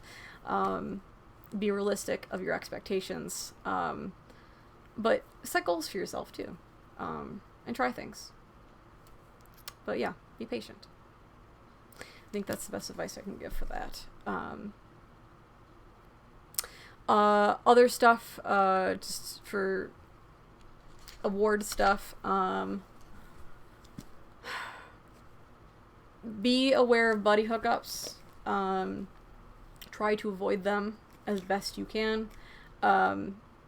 Some folks I've heard going into office to make sure this person got this thing. That should not be the goal of you going into office. You are not just serving that one person. You have to serve everyone, and you have to serve everyone equally. You should not be focusing on one person's wards. You should be focusing, I would say, first thing first, look at the person that you don't know. Look at the person that is new. Look at the person and people that are not in your social circle, in your clique, or whatever you want to call it, outside of your park or whatever. Start there, because that's going to be the individuals that are going to be overlooked. Those are going to be the individuals that no one's going to be considering first for awards. They're going to fly under the radar, and they're going to do some crazy, amazing stuff, and you are going to miss it if you're not looking. So go there first. You're going to know what the folks in your social circle are doing. They're right there in front of you. You're going to be super hyper aware of it. So look outward first and then go in. Also understand the repercussions of a buddy hookup. If it is just you give them a thing thinking you're helping your buddy out, I will tell you that you're doing more harm than good. A title or position or whatever the award type is just a piece of paper. if the respect of your peers is not there. If you haven't earned it, then it doesn't matter what numbers on that paper. It doesn't matter what title or any of that is, because you haven't earned it in the eyes of your peers. The phrase you want to hear is "about damn time" and "so well deserved." Those are the two. You don't want to hear, "Who is that person? Ooh, I wouldn't have given it to him." Like, "Wow, that shouldn't have happened." Or "nepotism." Those are the comments that you don't want to hear. So understand that that is not a favor to your buddy. You are only going to do them harm. Because then it becomes a thing of everyone knows they did not earn it, and so do they. It is not worth it. It's not worth it to just go, "My buddy, I'm going to take care of my friends," because it does not end well. It just makes their climb so much harder, because when it gets to that point where you're looking at masterhoods and knighthood and things like that, right? You're going and saying, their work isn't there, the collection isn't there, they're a one-trick pony, maybe, right? In some cases, like, this was clearly a buddy hookup. This person isn't ready to be a master. They haven't shown the skills. They're at the 10 but haven't put in the work. And then all of a sudden they're making an 11th thing, right? Or doing an 11th project, or whatever the case is. You don't want, right? If they're really your friend, don't do that to your friend. Let them earn it. Let them, do it in their time. It's only going to make them socially, mentally uncomfortable, because then they will feel uncomfortable around others, because it'll be this constant sort of judging thing. So psychologically speaking, it ends up being quite a rather negative experience when buddy hookups do happen. But also, when folks do get things, I know this sounds sort of cliche, be happy for them, but try not to internalize that into yourself. Don't how do I say this? Just because somebody gets something and you don't, does not mean that you do not have value, that what you've done is not worth it, that what you've done is worthless, that you are not good at what you do, or not valued for what you do. It might be an exposure thing, it might be a time thing, there's a million things, who knows what. But someone else making a judgment on an award is not a mark of your value, not a mark of who you are, your self-worth, your improvement, your skill, and your love and passion for things. So try not to experience others' successes as a personal negative thing on yourself. Be gentle with yourself. Just be gentle with yourself.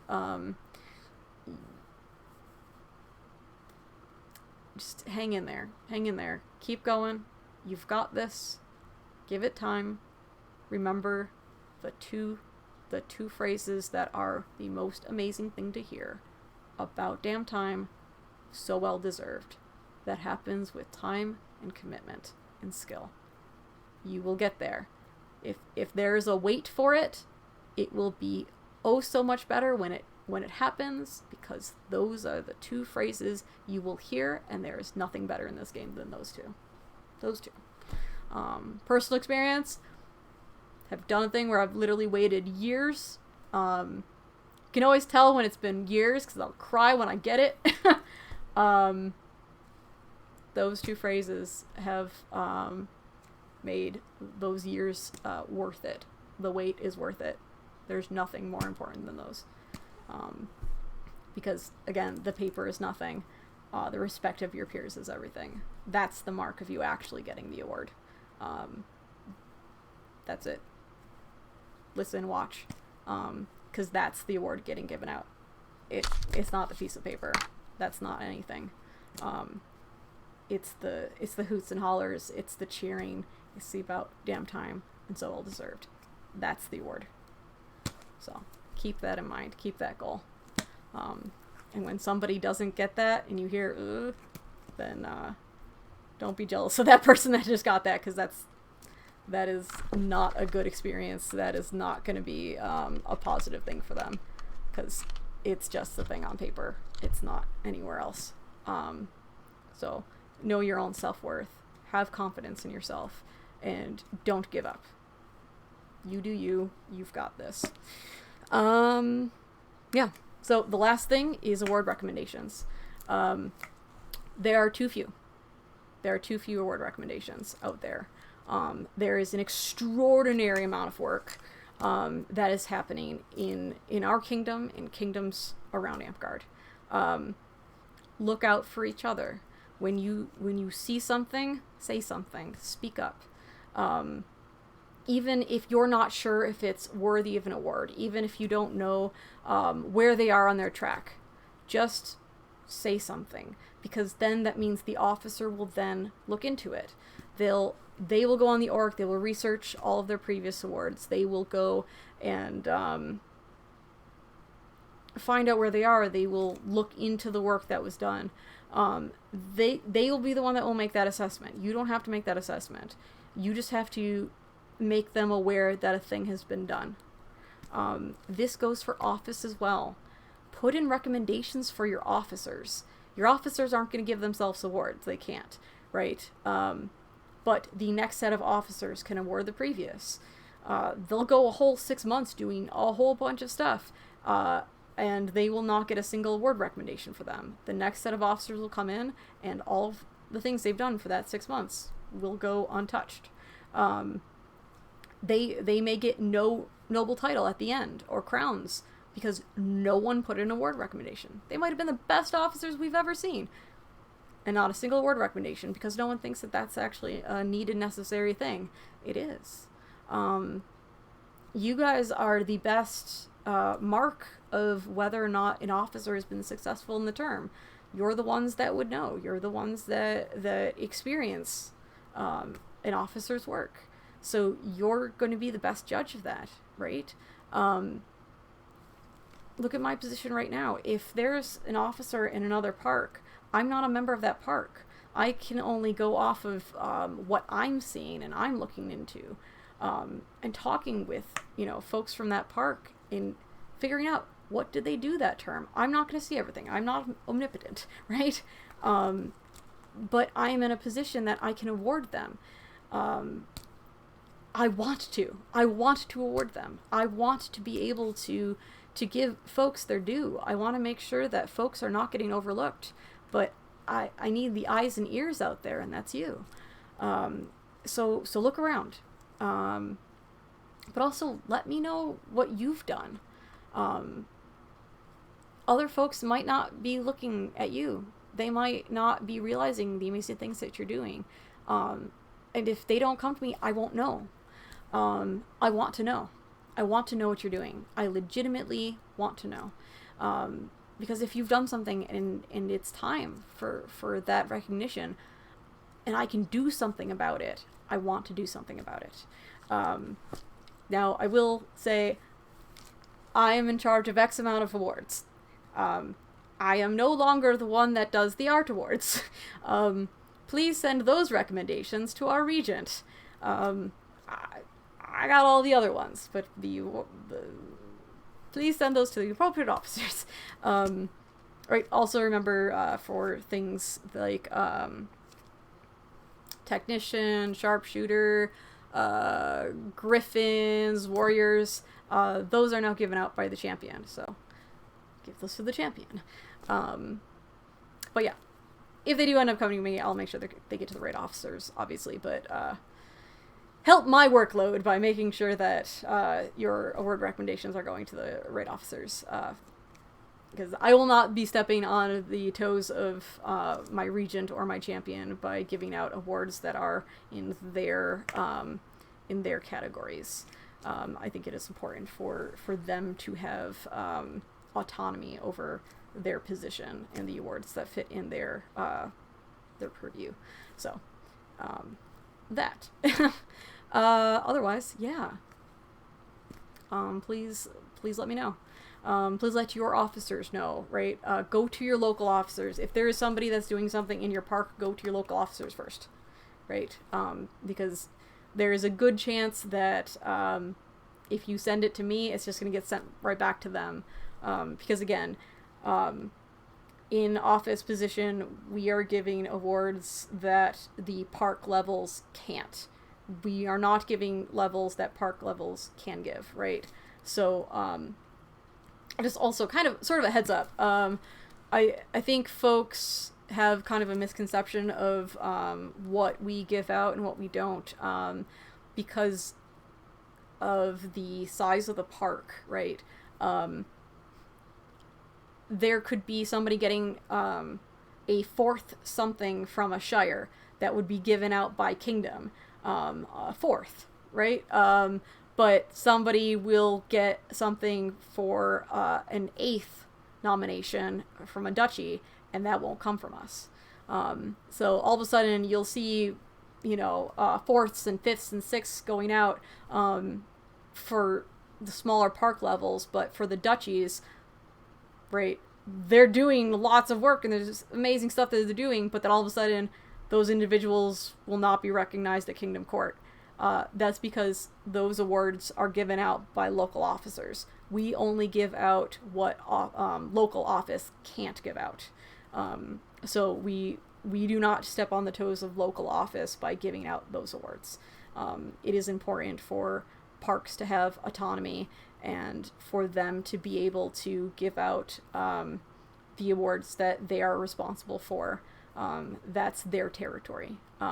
So it is important for higher level offices to respect the autonomy of those offices and not step on their toes by overstepping and handing out those awards that is theirs to give.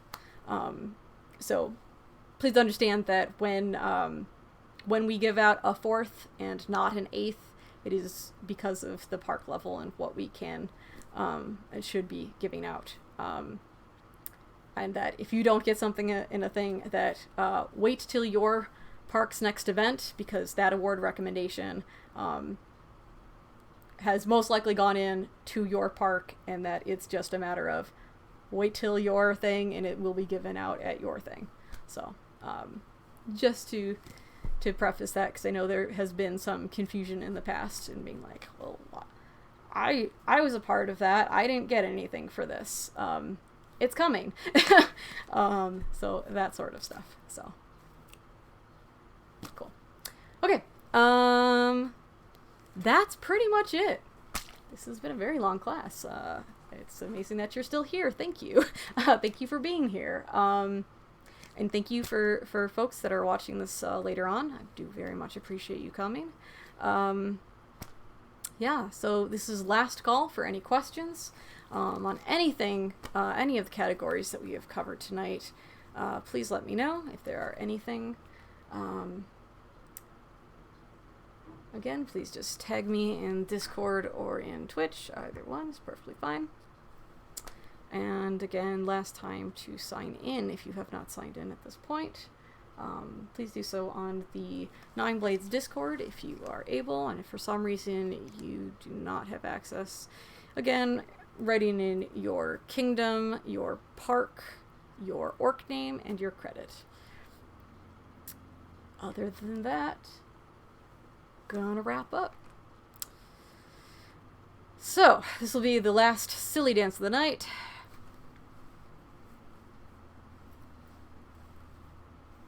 Jazz hands for Rajavia, as is tradition. Okay, I think that's about it. Again, I want to thank you so very much for coming. I hope that this information will be useful to folks. And again, I've been Admiral Ann Cash, and this has been Admiral's Academia and the course of Park Psychology and Prosperity. Really appreciate y'all coming. Feel free to message me anytime if you have any further questions. Other than that, stay safe, be well, and look out for one another.